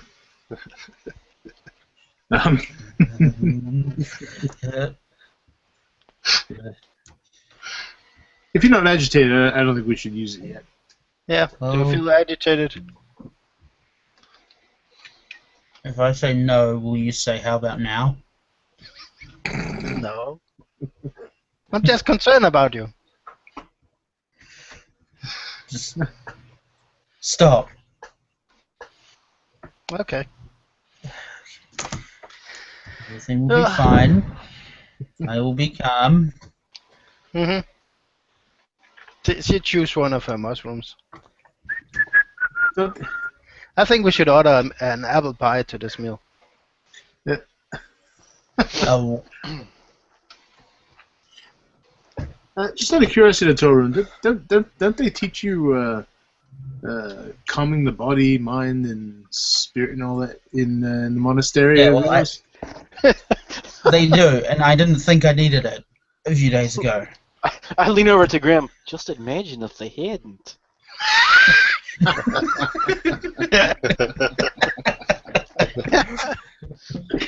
Poor Balmera. We will be down wizard and a dwarf. I'm not suggesting that you're not not good at what you do, of course. Simply my own ignorance of your training, I suppose. Well, perhaps when I'm at the monastery, and that could be a part of my training that that I should perhaps go back to the basics and relearn. All the graduates were taught those same techniques, and yet it didn't seem to work for any of them, at least none we've found so far. Well, whatever is infecting it is powerful.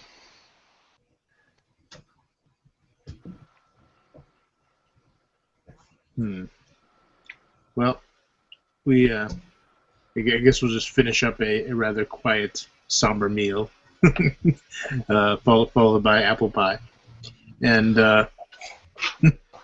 Ivan joins you by the time you get like near the end of the meal. He's a little late. Sorry. No problem. You're just in time for pie. And of course some ale, and I'll slide the pitcher in an empty ceramic type mug down towards him. Says thanks. I'm just going to keep it to one. I got to work in the morning, but thanks. Well, so do we. Yeah, we'll be leaving town for a couple of days, so we're going to leave it up to you to look after things. Yeah, try not to burn Kind it of down. smile at him. He gives a one smile back. A one smile, not even a two smile? Jeez. No, Juan. So, A one smile. Ivan, have you heard back from the men? What they're doing? The men who left for Crossmeet? No, the one who left for the capital. Oh, yes. He leans in. Nothing good.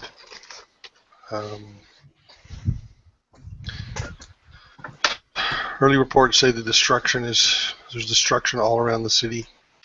Oh. Hundreds dead. Details are scant and varied. But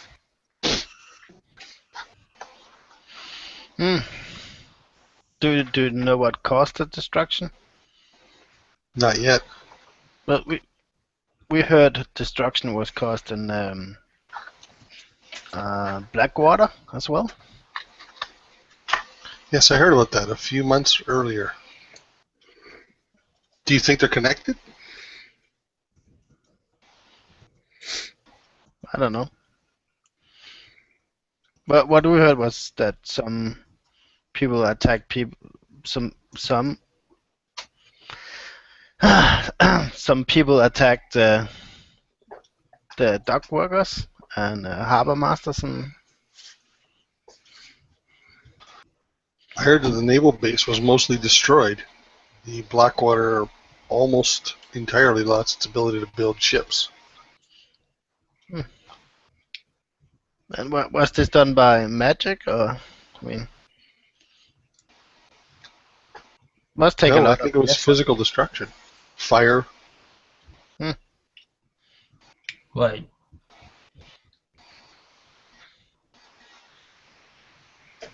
I don't have a lot of details. It's the other side of the country. I'll keep you informed as I hear more about the front, though. Yeah, thanks. He finishes up the ale. Oh, gotta get some rest. You wouldn't believe how tiring this can be. Good luck on whatever it is you're up to, and try not to drag it back here.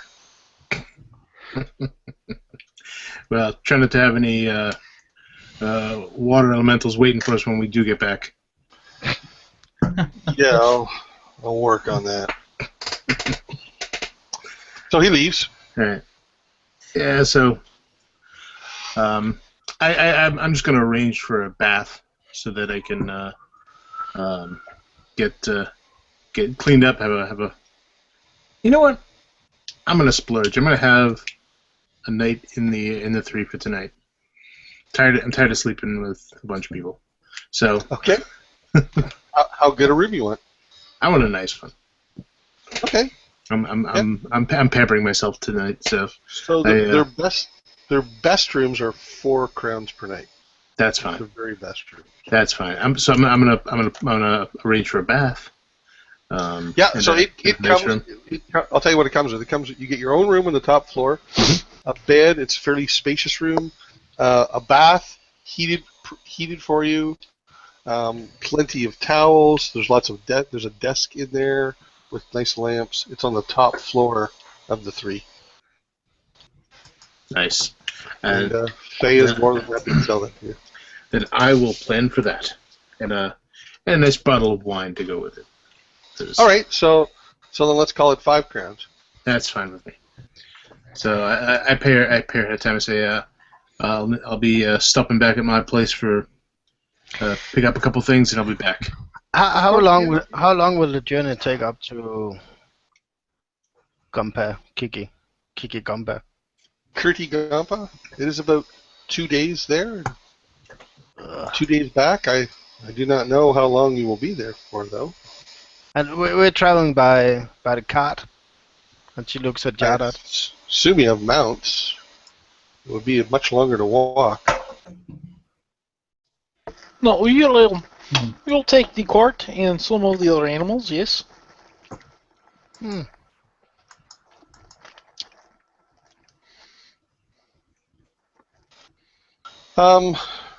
Suda will tell you that he has a horse of his own in town as well. Okay. You know what? I want a room and a bath too. Okay, so you can get a room with a bath for less. The very best room is 4 crowns, but there's also a solo room with a bath for 1 crown. Nope, I want the very best. All right, yeah. No problem. Faye is happy to sell you that. And I will spend additional 6 crowns on alcohol. 6 crowns. All right. So unless you're buying like super expensive booze, you're getting a lot of it. No, she's gonna buy a lot of rounds. Just go nuts. So the table's filling up with lots of drinks, perhaps more faster than some of you want to drink. That's up to you. Yes, faster than I want to drink. If anyone's going to indulge themselves fully, I'm going to have to make some cons. No, she's gonna give several rounds on the house, to the house, just for everyone in there. All right. So yeah, you're definitely, people are cheering you now. Although no one seems to actually remember your exact name. You're just like, yay, dwarf person, little dwarf, yay, hairy dwarf, yay. Hooray, Belmont. So both Anna and Faye quickly doling out drinks to the smiling customers. Most of them raise a glass to you and toast you. A toast to the burly mare. Yeah. Hey, Grim, what did we call our party again? I don't think we settled on the name. Cross. That was the last thing I heard. What was it? You guys call yourself Cross Guard? I thought we were going with the Dark Knights, but oh, I don't know. Since none of us are actually knights, it seemed kind of. There's no shingle hanging on the door. Oh, right.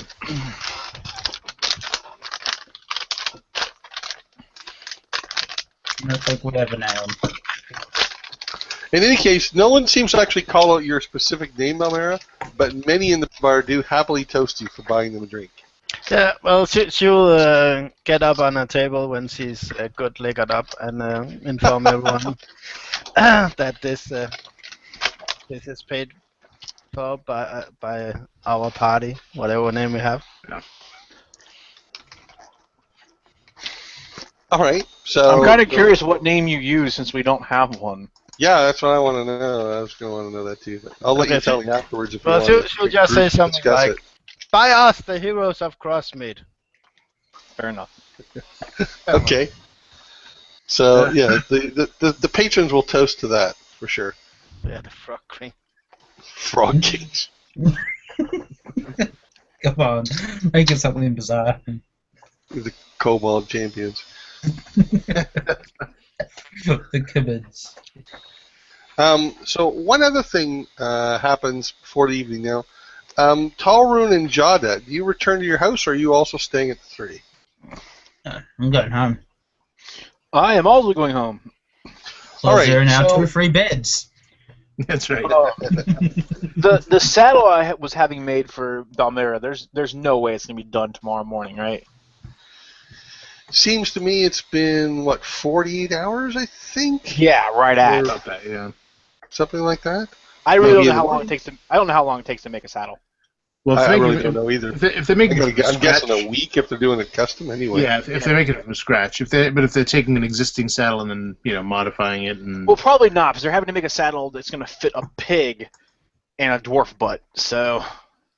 well, I mean, it's not going to be that much different than say like a pony. Okay. Just wider, maybe.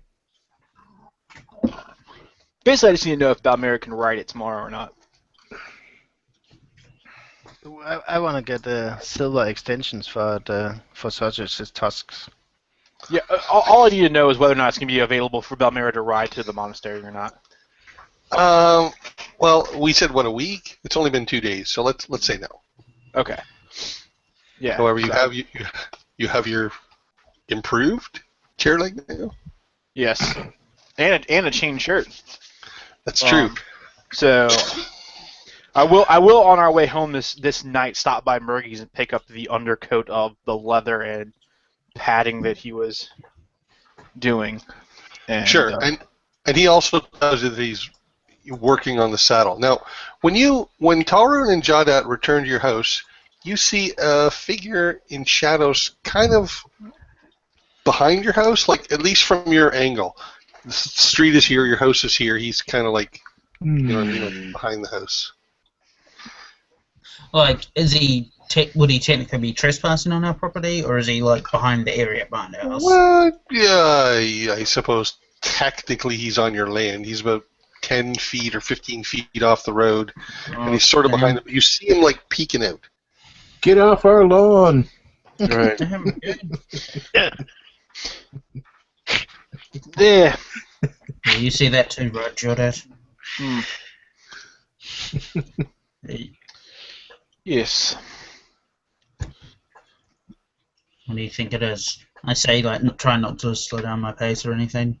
It's a person. Yeah. Of course. You go that way, I'll go this way, and we'll meet in the middle, behind the house.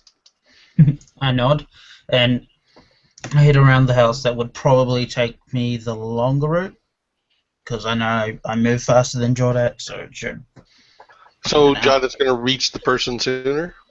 Yeah. Okay. So as you get closer to Jawdat, you can see that it's Firel. In looking- that he's, case, like, looking. I don't throw the spell that I was thinking about at him. That'd be terrible. Okay. So yeah, I bring up my hand. It starts to glow a little bit, and I realize that I sort of shake it off, and there's this sprinkle of golden sand that just falls. Yes, yeah. The back door is open, Firel. Let yourself in. And that's when I reach him and tackle him. Okay. Okay. So you tackle him to the ground. He's shocked. He's like, "No, I don't mean to hurt you. I just didn't want to attract attention." No, it's fine. Firel. I stand back up. I'm not embarrassed. Yeah. Sorry. He's gone mad. Get him. Firel moves away from you, Talrun, and he stands near Jawdat, almost behind Jawdat, so as if Jawdat's between you two.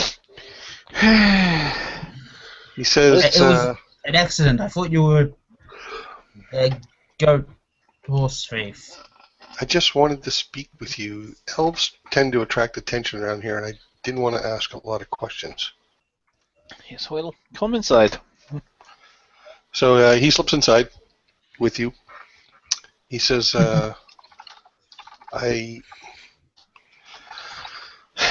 elves like to keep their secrets. It seems lots of people around here like to keep their secrets, but you saved my life, and you deserve to know. So I'll tell you what I can about the visit today. Oh, well, please, have a seat. So he sits down on a crate, or maybe a stump. We have both. You get all the amenities. You got here. All the amenities. Yeah. That's actually, Suda would be with us, right? Like heading home. Like Or we is we left him again. Like he has his own adventures because we leave him there and stuff happens. He was in the bathroom and you guys just left. Yeah. Okay. well, we I could, did tell him he could stay at the end. Stuck So him with the bill. maybe he opted well, with. if it makes it easier and it works, we can just say that Tolroom paid for him to have a room. That works out. Either way, okay. It sounds like you're Cross off a goal. sounds like you're trying to get rid of him. It's like, And we bought up the room. Put up a hotel. Okay. So Firewall is sitting there with you. He looks pretty much as before, maybe slightly bruised from the tackle. Definitely covered in snow now. There was snow on the ground.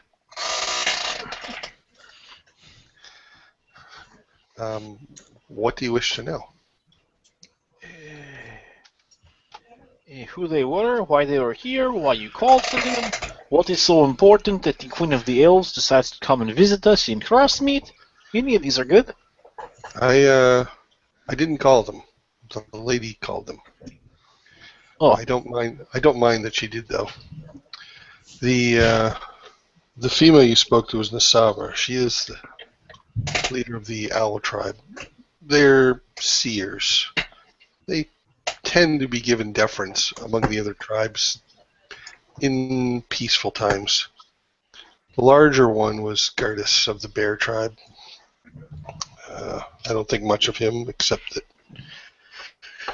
he does his job well. The third one was Talaros of the Fox tribe. I get along with him okay. Probably the best. They were concerned about me, but they were more interested in, well, Mathalamar. Specifically, you must understand that Mathalamar represents a race of elves that we didn't even know existed.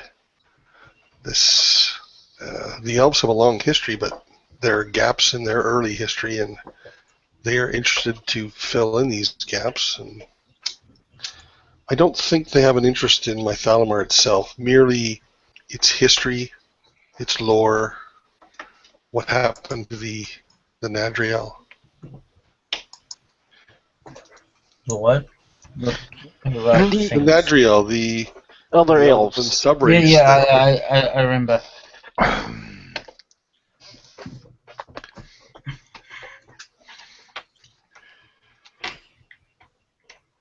So they came here because they.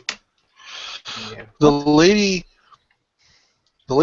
had mentioned that I had been missing for some time, and then she reported my condition to them when you found me and saved me.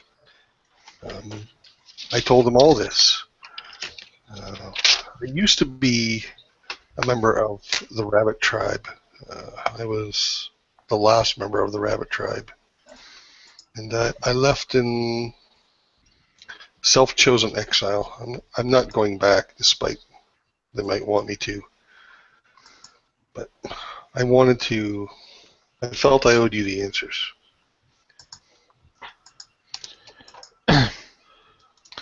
Yes, I had heard that there was some personal tragedy that happened, and that's why you left. The entire Rabbit tribe was wiped out but me. It is a long story, and it involves elven history. It really has no bearing on this situation. Perhaps someday I will bore you with the details. Well, anytime you wish to bore me with details of history, yeah, stop by and bore away. It's okay. He smiles.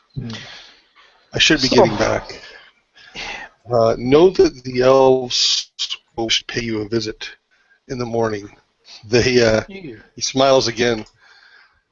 They won't like it, but they'll come to thank you. After all, you did rescue one of their own. Yes.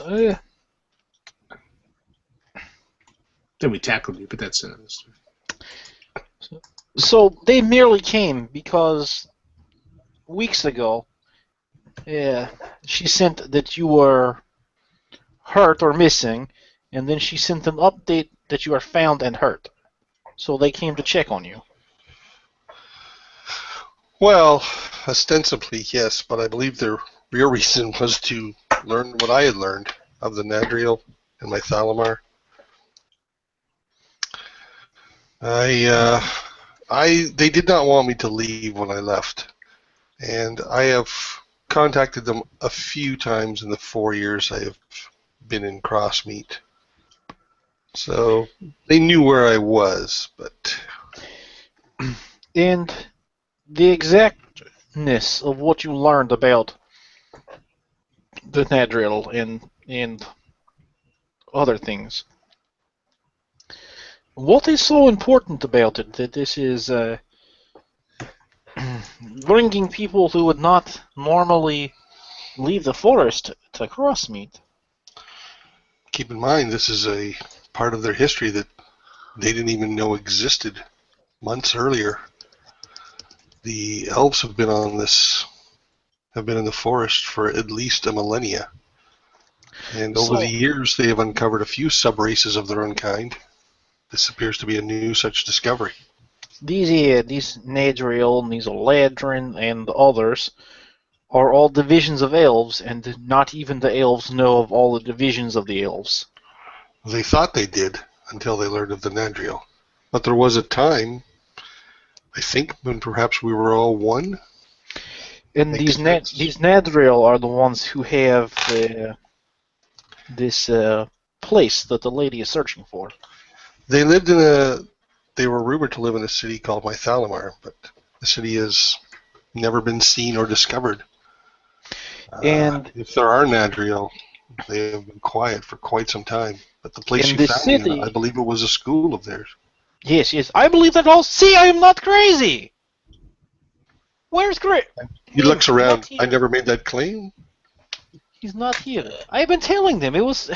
And no one believed... Of course, he's I don't know for certain, but it sure seems to be.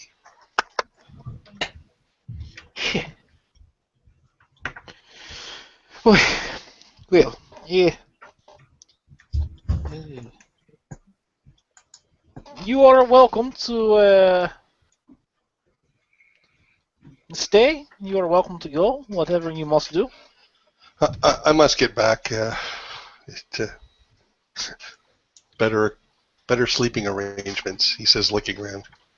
Yes. But again, the elves will want to see you in the morning, and I thank you. And perhaps when you return, we can chat again. Yeah, we're leaving in the morning. Okay, so he leaves.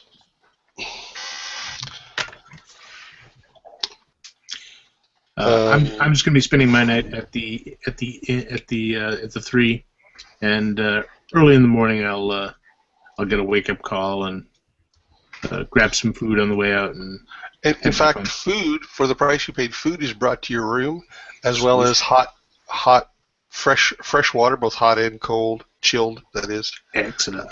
Clean towels. Yeah, so I'll set a kind of an early wake up for me. Well, say around 6 or so, and get all that brought up there. So I'll probably be back at our place by 7-ish. Okay, so you both have an excellent sleep in comfortable silk sheets. Belmera, you wake up a bit groggy. Well, Belmera didn't sleep much, but yeah, the little sleep she got. At least there's fresh towels and hot water there for you. She will clean herself. As well as food. Get a fresh shave. Okay. So let's say the 5 of you are back, including Suna, are back at the house. It's about 8 in the morning. And excellent. You can hear commotion again outside, and this time the owls have returned, and the 3 elves are nearing your house. The elves are literally in the street. Mhm. Each is larger than a horse. I assume you mean the owls, not the elves. I'm sorry, owls. I was like, man, they did eat well. Yeah, sorry. The elves. They ate the wrong thing. Wait to see what happens to Tower. Turns out they're allergic to peanuts. So, with the crowd watching them, although at a bit of a nervous distance, the three elves approach your house and knock on the door. Looking out the window, when you see this, you can see that there's virtually a small crowd watching. I'll approach the door.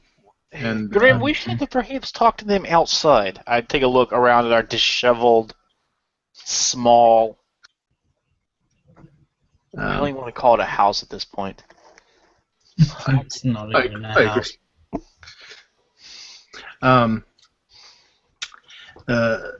So what I'm going to do is actually, you know what I do? Well, first I wait for a good 30 seconds before I answer the door, because I just like making elves wait. And okay. And as I get to the door, what I'm going to do is I kind of turn around and I wave both of my hands up. And I create this minor illusion of this behind me being this this well-appointed, very neat-looking house. Just spills up behind me. Okay. And nothing. It's only going to be seen briefly as I open the door and close it. But if they glance past me, that's what they'll see. A very nice house. Are you just stepping outside yourself then and closing the door? I'm not going to close it in anyone's face, but I only open the door big enough for me to step out, and gotcha. I step off the stone stoop and onto the ground. Okay. Who else is going out first? Me. I'm going out too.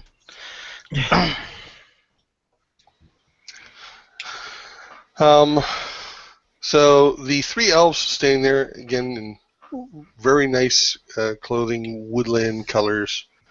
They look around at the crowd. They look around, and Nasavar says, "Perhaps we could speak someplace less observed."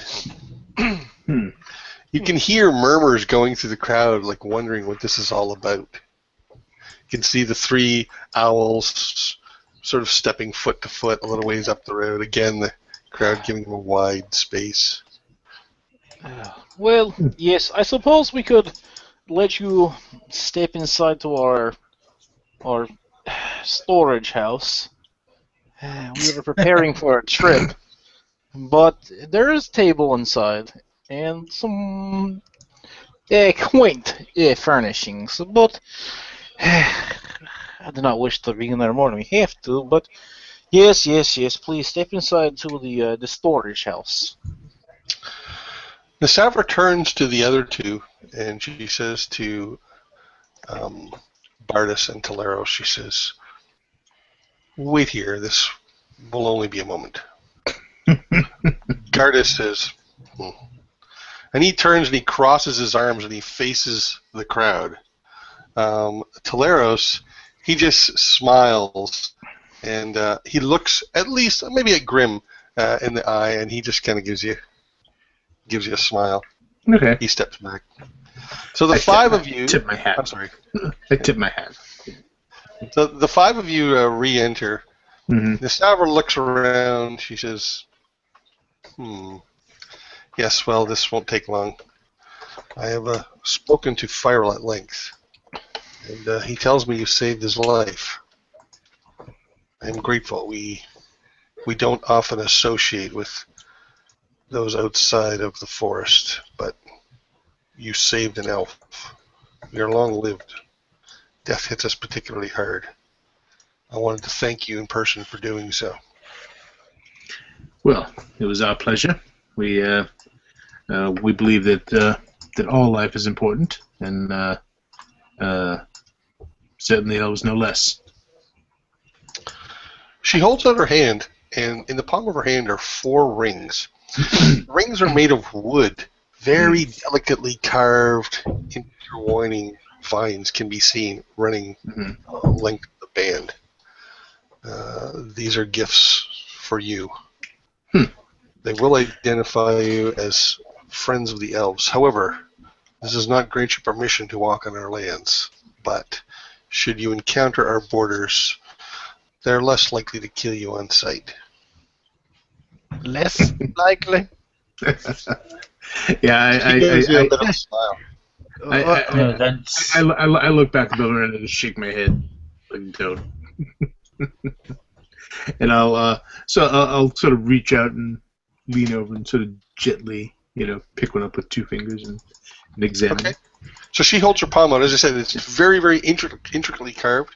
You can see tiny, tiny runes inscribed on its branches. Say, well, thank you very much. This is a generous gift. We appreciate it. She gives a nod and maybe the slightest hint of a bow, and she turns and leaves. Okay. You notice, Balmera, that during this time there were probably 3 or 4 faces pressed up against your window, trying to peek past the curtain and see what was going on inside. The 3 elves walk just at a calm, measured pace down the road while the crowd sort of follows and watches them. They remount their owls and then lift off and head to the east. Does anybody put a ring on? Yeah. I have to pick a finger because I already have 2 fingers with rings on them. So I go for the other hand and I'll slide it on. Okay, so when you put the ring on, at first it's too big, and then the ring constricts to a comfortable size until it fits you. Okay. I look at the little ring in my sausage fingers and I'm like, Yeah. Just gently coax it on, and it'll fit. All right, I'll put it on my pinky. Okay. Yep, and it does. You can hear almost like the sound of vines, that sort of sound. Creaking. Yeah. And it resizes to fit you. So I have my iron ring. I have the invisible ring, not a ring of invisibility, to be confused with, and now an elven wooden ring. That elven friendship ring. A friendship ring. It's an elven purity ring. Yeah. Okay. Yeah, Bernardo will put her on her thumb. yeah. I put one on my left index finger. Okay. And it also resizes to fit. Anybody saw my note? Let me take a look. No, I saw your note. Okay, yeah. Alright. So they won't work against charm or sleep or something like that. I but put they on work all against 5 of the them. fireball All 4 or of them. Okay, Mandarin. I am protected against everything. So let's me write this down before I forget. When I put it on, can I tell that it's magical? Apart from the construction. Yeah, in fact, basically in this case, it instantly attunes to you. Alright, so I know what it's doing. I know that it's help. I know that it's providing a defense. Okay, Yes. in which case I remove it and put it in one of my pockets. Okay. Yeah. I look at him and I arch an eyebrow. Is it getting worse? Are you already offended by elven jewelry? No. I just I don't want to be someone who relies on magic items. Oh, I'm sure we could sell it. no. Yeah. I'll keep it just as a, like she said, as a token of friendship with the elves. I don't want to wear it. All right, I'm gonna take off a very finely copper braided necklace I have. It's not worth anything. Like it's nothing. And I'll hand it to Tal'Darim. Here, put the ring on this, and that way it's still outwardly visible in case you do step onto elven grass. They don't shoot you to death with arrows. Thanks. Yeah, you need to show them that you have it, so there's a less chance that they will kill you. Yeah, that doesn't. Well. All right. Before we go, I need to go over and see our good friend Evelov about my potion of midnight oil. Sure. Yeah. No problem. It's ready and he sells it to you. No trouble. And we still hate him. Yes.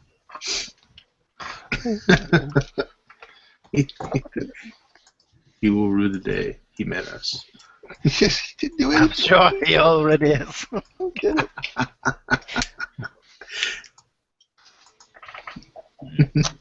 Again, you're not going to convince us that he's a good guy, and we should like him. I'm not saying he's a good guy. He's transparent, really, at least. He's not the most evil in the town. Let's say that.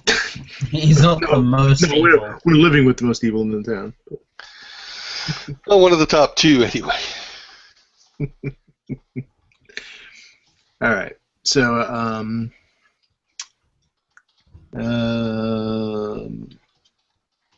I think that's it. I think we can head out, right? Okay. Yeah. So, what are you taking with you? I just want to know who's riding what. Well, I'm riding this time because why not? So, I will take. Well, actually, I'll drive the cart. Okay. So the cart takes. What I need from you guys actually is kind of a inventory recap of your farm. What do you have? All of our animals. Yeah. All right, so we're not taking Belmira's pig this time, right? Because there's no practical way to take it. Unless the pig can pull the cart.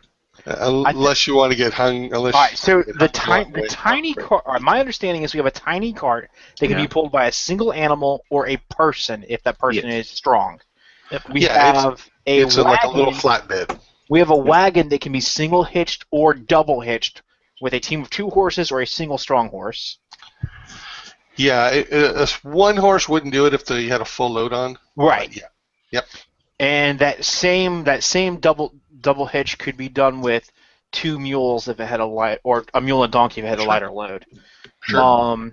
And we should have a mule, a donkey, 2 horses, and a pig. Am I missing something? Belmira's horse is also over at the Ron's place. Yes, right. You are missing a horse. You got 2 horses. 2 horses with the wagon. And then you got 1 horse from the horse thief. Yeah. Well, do we want to take the wagon then?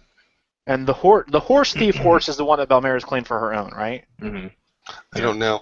What I'm going to ask you guys to do is individually claim these animals and name them so we can keep track of them. All right, I'm writing this all down real fast. All right, so we have Scoot. Yep. Who is a mule or a donkey? Mule. Yes. Okay. Then we have a donkey. Yep. And her name is Bess. Yeah. Okay. Okay. We have the horse thief horse. And call him Rogue. Well, that's the one Belmira claimed for her own. What did you name your horse, Belmira? Bessel. What? Bessel. Bessel? Yeah, let's call him Basil. Basil. All right. Basil. Then we have the 2 horses that were the merchant horses. The merchant horses you found murdered, but you found 2 horses at the road race hangout. Oh, that's right. That's Save right. them from all cakes. All right, so we'll call one of those Rogue, Okay. and then that one Wraith. Rogue and Wraith. Now, maybe you want to assign one to each person so we know who owns what. All right. Well, I don't think I can give Scoot away if my life depended on it. So I'll take. Scoot would never stand for it. Yeah, I guess I'll take Wraith. all right. That's Balmera. Do I have Rogue then? You yeah. If you want Rogue, Rogue is yours. Alright, cool. Is it important that we specifically own a particular one, or? No, basically, it's just more for bookkeeping purposes, yes, really. Just Keeping track for of it. bookkeeping purposes, I'll keep track of it all. So, I mean, I spend the most time with them. Yeah, I mean, I kind of think of them all as just our. Yeah, interchangeable. Really, yeah. I mean, and then we have Some players like to have a personal horse and they name it themselves. they kind of we like have Sausage, who's a pig, and that is Balmera's also. And don't we have Bacon, the pig, or? We only have Bacon for a little while because I think Bacon's actually being turned into Bacon. Bacon. Yeah. Yeah. So No. Bacon's gonna become sausage. Whatever. So before we bacon. either last night or this morning, I would have dropped off that particular pig with the butcher. Okay. And No problem. and worked it out that instead of paying him, he can take his pay out of the meat from the pig. Okay. And then What's we'll his name take. is Grot. He lives up there. Yeah, and if he could go ahead and I guess smoke most of the meat, so that we don't exactly have an ice box. So. Yeah. So he has the ability to do that. So All right, perfect. he's going to deliver your cut of the pig. Yeah. In a couple of days. That's perfect. Because and if we're not back, then he can store it for us, and I'll pay him a storage fee. Yeah. Sure. Yeah. That's fine. He doesn't mind. He's got plenty of space. So. All right. So in that case, I'm gonna hook Wraith up to the cart, and I'll be driving that. I'll be riding Rogue. And I'll be in the cart. Are you not taking your horse? No. Should I? Well, if you're not going to take your horse, I'm going to take your horse because riding Scoot would be pointless. Yeah. Donkeys and mules aren't meant for speed; they're just meant for endurance. Okay. Just as long as you ride him carefully. Oh, that's fine. Yeah. What So- can go wrong? So I just for more clarification, let's say you have a cart and you have a wagon. The wagon I envision is kind of a little bit like the Western covered wagons, but not quite like that. Right. Yeah. It's the wagon. And the Somewhat cart torn. is the cart's like a large turnip cart, right? Like it's meant for taking produce to market. Yeah, it's not much bigger than like a rickshaw kind of thing, Yeah. right? Well, we're gonna be going roads, so. Let's just take the wagon then. Yeah, just take the wagon. Yeah. And we'll hook. What we'll do is we'll hook Wraith and Basil to the wagon. They can pull it, and then Balmera can ride in the wagon.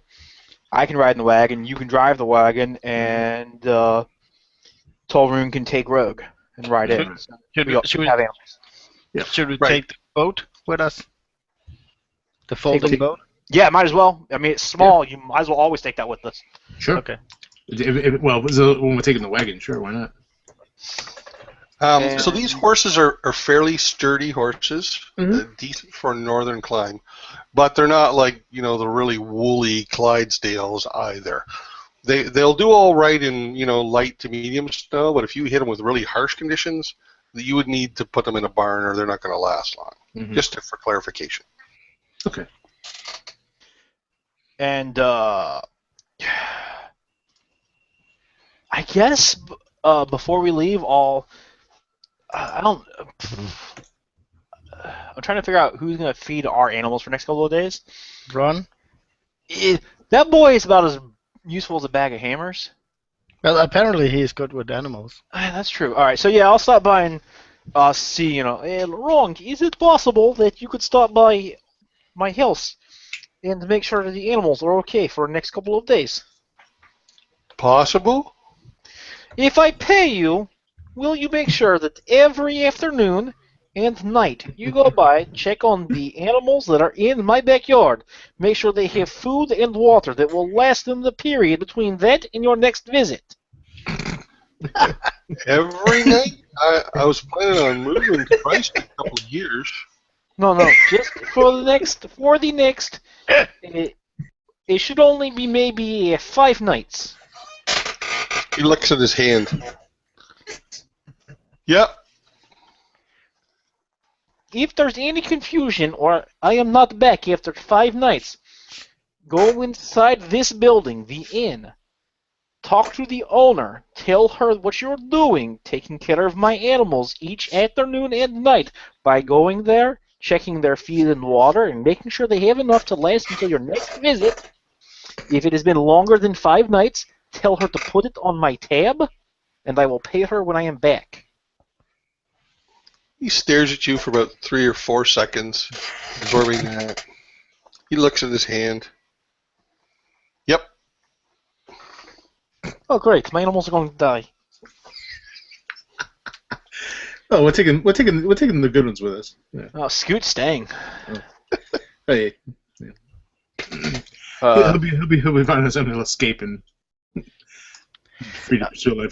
Yeah, I'm gonna have like a 5-minute conversation with Scoot about how important it is that for the time I'm gone, he stays inside the yard. Like he has to look. Scoot, you're a man of house now. You must look at the yard, look out for other animals. Nuzzle. Ron will be by. He will feed you. Do not bite him. Much. Do not escape yard. Do not go visiting. If anybody other than Ron comes, bite them. You're a good boy, Scoot.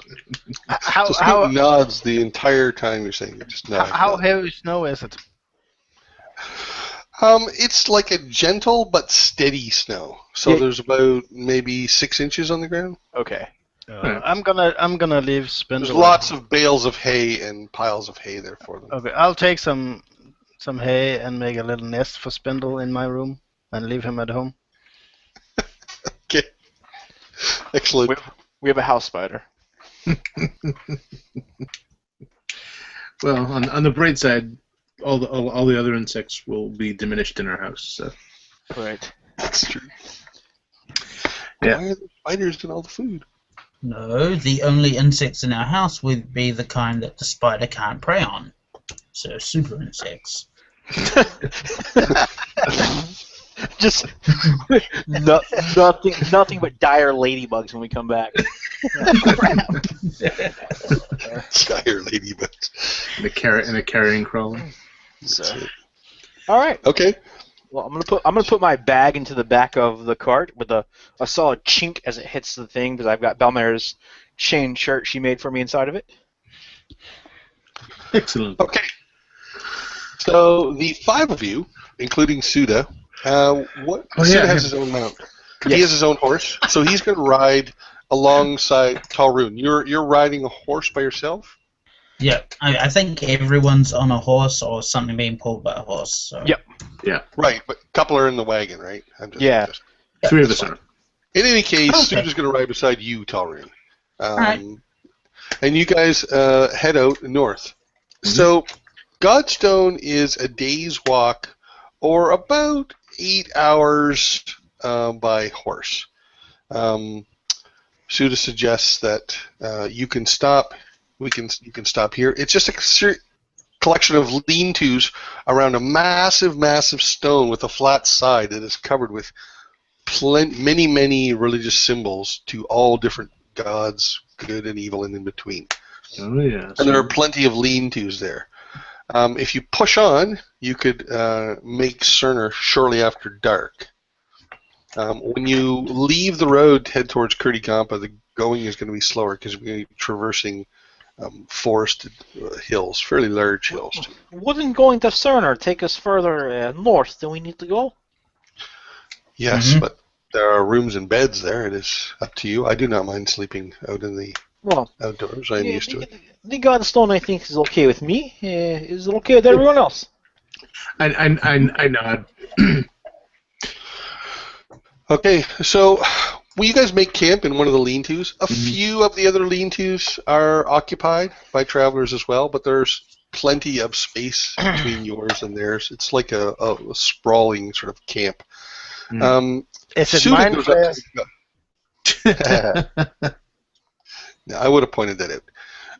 Suda goes up to the Godstone, which is in front of it. There's a fairly large pond, rather shallow, but and he flips a coin into it, and he says a prayer.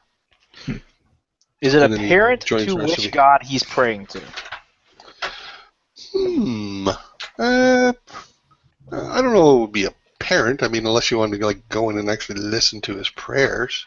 Well, Well, if he says, "Hell, Lord of Darkness, Lucifer, my prince," it will be quite apparent. no. I mean, I will probably be up there doing the same thing, and I would. Okay. Oddly enough, my ritual will have been the exact same for Joaquin, so it kind of strikes me as odd because he didn't strike me as a Wakandar. Yeah, he does not pray to Joaquin. But let's say he prays to a god that you would know as a peaceful god. Okay. I'll throw a coin and say a prayer to Peruna, True Silver. Okay. The two of you, you're going to get the equivalent of the bless spell. So you have a reserve. I think it's a D4 you can use on an upcoming D20 roll. Oh, cool. You got to use it within 24 hours. Is the only. Yeah. All right. Yeah. So I'll while they're all doing their praying stuff, I'm gonna set up the camp more a bit more. Get a fire going. Not wasting any time with any of that flint and steel sort of nonsense. I use a firebolt, just light the sticks on fire. You can see actually that there are several. Pretty much every lean-to's got like a circle of stones there.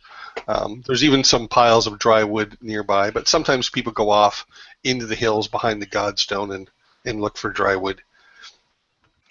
Yeah, but I'm building it up pretty high, and I start hanging some of the iron implements over the fire to get some pots hanging and some stew cooking in it. Fetching some water from the air quotes sacred water, and so I'll start cooking. You're cooking with the water from the wishing well? Yes. Why not just take some of the snow around us? You know how much snow you need to melt down? It's like a lot. Yeah, you need a lot of snow to get a little bit of water. Yeah, you really do. A whole pot isn't even a cup. Yeah. So I'll just go with the pot, scoop some up. No problem. Tip my hat to the stone, in thanks, and bring it back. So yeah, you have no problems there. You guys have a relatively peaceful evening. Does anyone want to do anything? Not really. Yeah, not really. I make sure that the cart is secured. I have all my important things with me in my pack anyway, and I just have that acts as my pillow. So Okay. I eventually, next to the fire. Yeah, there's plenty of lean-tos there. You can avail yourself of.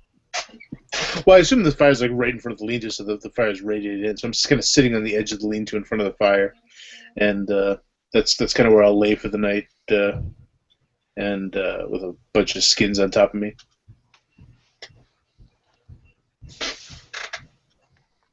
Yeah, no problem. Some of the other people that are availing themselves, occasionally say hi to you or smile with you or something like that. But otherwise, your night passes unperturbed. Okay. The snow changes to tiny flakes, but it does not stop. And come morning, there's a little bit more snow on the ground.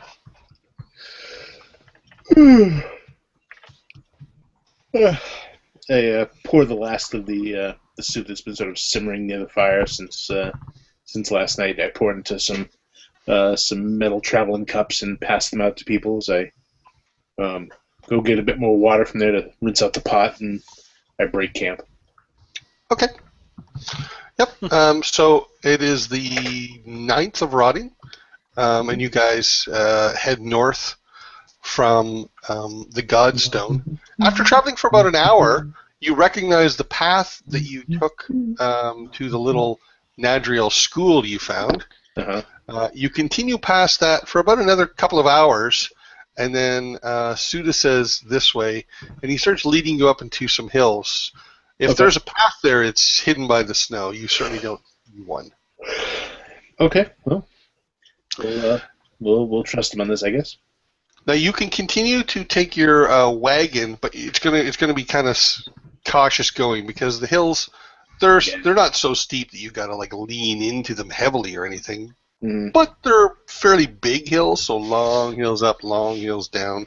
Yeah. And there is some forest here as well that you're maneuvering through. But the trees are more scattered here than on the east side, so it's not too bad going. Okay. Well, we used to rough traveling. Although when we're going up the hills, I kind of nod to Balmera and To get Jada out. to get out. Yeah. And we'll walk when we're going up the hill, and then get back in going down. All right.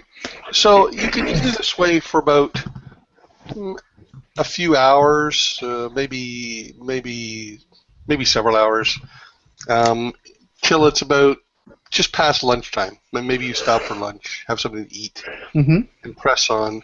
And maybe about an hour past lunch, Suda tells you a few more hours and we should arrive there. Yeah. But after about another 30 minutes of travel, as you guys are climbing another slow hill, yet another one of these tall, slow hills, you hear the sounds of combat, unmistakably coming from the other side of this hill. Okay.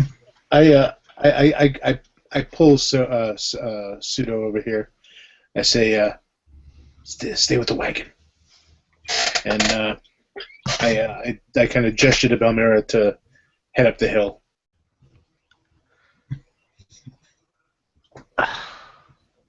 I go up the hill in my big fur coat and my fur rabbit hat, kind of moving like a big snowball. I'm hoping they'll think that she's just some sort of beast that wandered by. Yeah. Yeah, go scare away the sand people, would you? Well, the Sorry. people in this case. So Grim and Balmera start huffing their way up the hill. What about Tarun and Jadet? Question: would we have, if we're this far up the hill and it's really snowy, would we have like dismounted our horses or? Well, you were just riding slowly, and then you heard these sounds, so it's up to you. Okay. Yeah. So I'm gonna leave my horse there and then run up with Grim and Balmera. All right, Sudet is going to go as well. He turns to you and he said, Jadet, he says, do you wish me to remain with the mounts? Well, actually, yeah, I actually asked Sudet to stay with the mouse. Yes, no. No, this is your people. Go. I can get the animals. We are well over an hour away from Kurtigampa yet. Oh. I can't. And then yes, if you wish to stay with him, I will go with my companions to see what is the noise. Okay. So the four of you, leaving Suda behind to watch the mounts, the four of you creep up to the crest of the hill, and on the other side you see a force of orcs, about 24, fighting in combat with 3 hill giants. You can see 4 orc bodies lay in the snow. One of the orcs looks familiar to you. It's wearing a necklace of bones, and you recognize it as the shaman, perhaps, from Mekhtarath.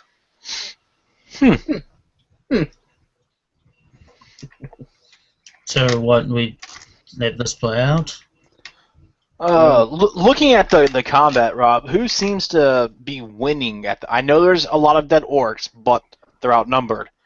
Right. So there's about 4 dead orcs right now. There's about 20 live orcs, and there's 3 hill giants. It looks like the hill giants probably aren't going to last much longer. No, we're only I have no pig in this race. we're only an hour away from this Compy Gurky place. If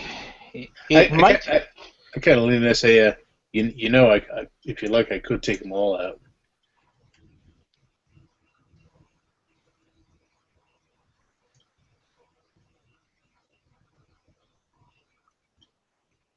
Stunned silence from everyone as you say that. Still can't hear us. well, Do we? No, Is that necessary? no, just let them fight. and Grim, if the just 1 second. Grim, it occurs to you that this is approximately the area you described him as the treasure being in, or at least. Yes, Yeah. but I but figured that out. Yeah, I knew. I figured that's why they're here. he has no he has no hand in this race. That's He's right. completely innocent.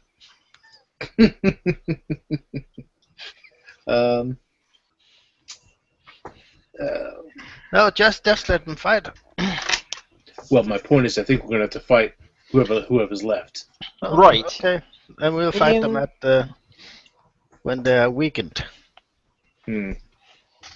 Are you sure you Well, can take them out? Yeah. Can you? Pretty sure. Okay, so when I have this new spell that I've been. okay, I've been wanting to try out. so whoever survives this, Grim will take them out.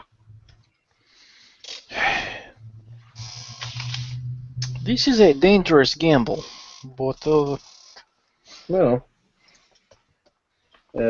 chances are that we're not going to have to fight them all if we just wait. It's safer to wait. Hmm.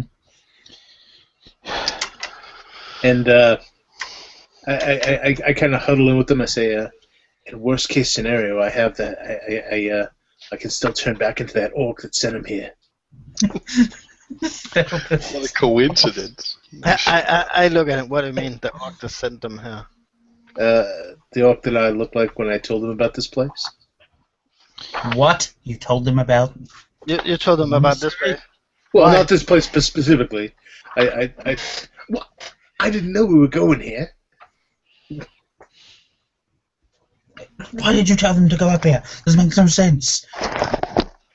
I needed to pick a place where there might be some kind of hidden treasure. If they think that and they come across the monastery, Look, they're not going to last long now anyway.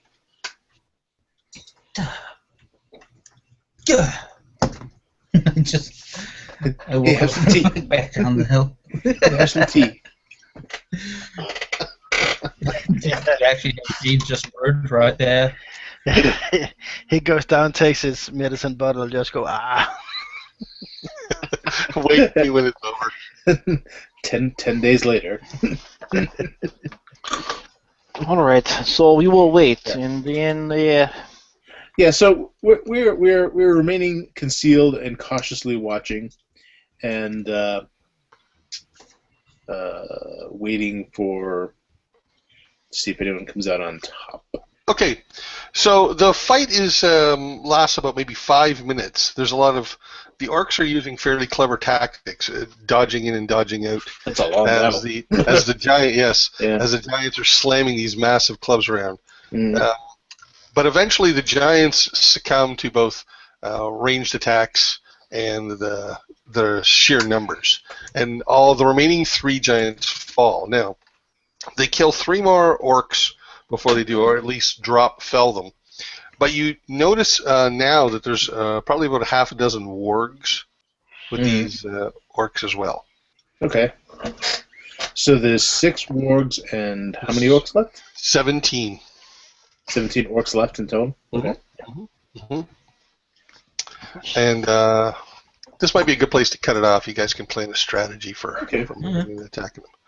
Right. So thank you everyone for watching, and we'll do it all again next week.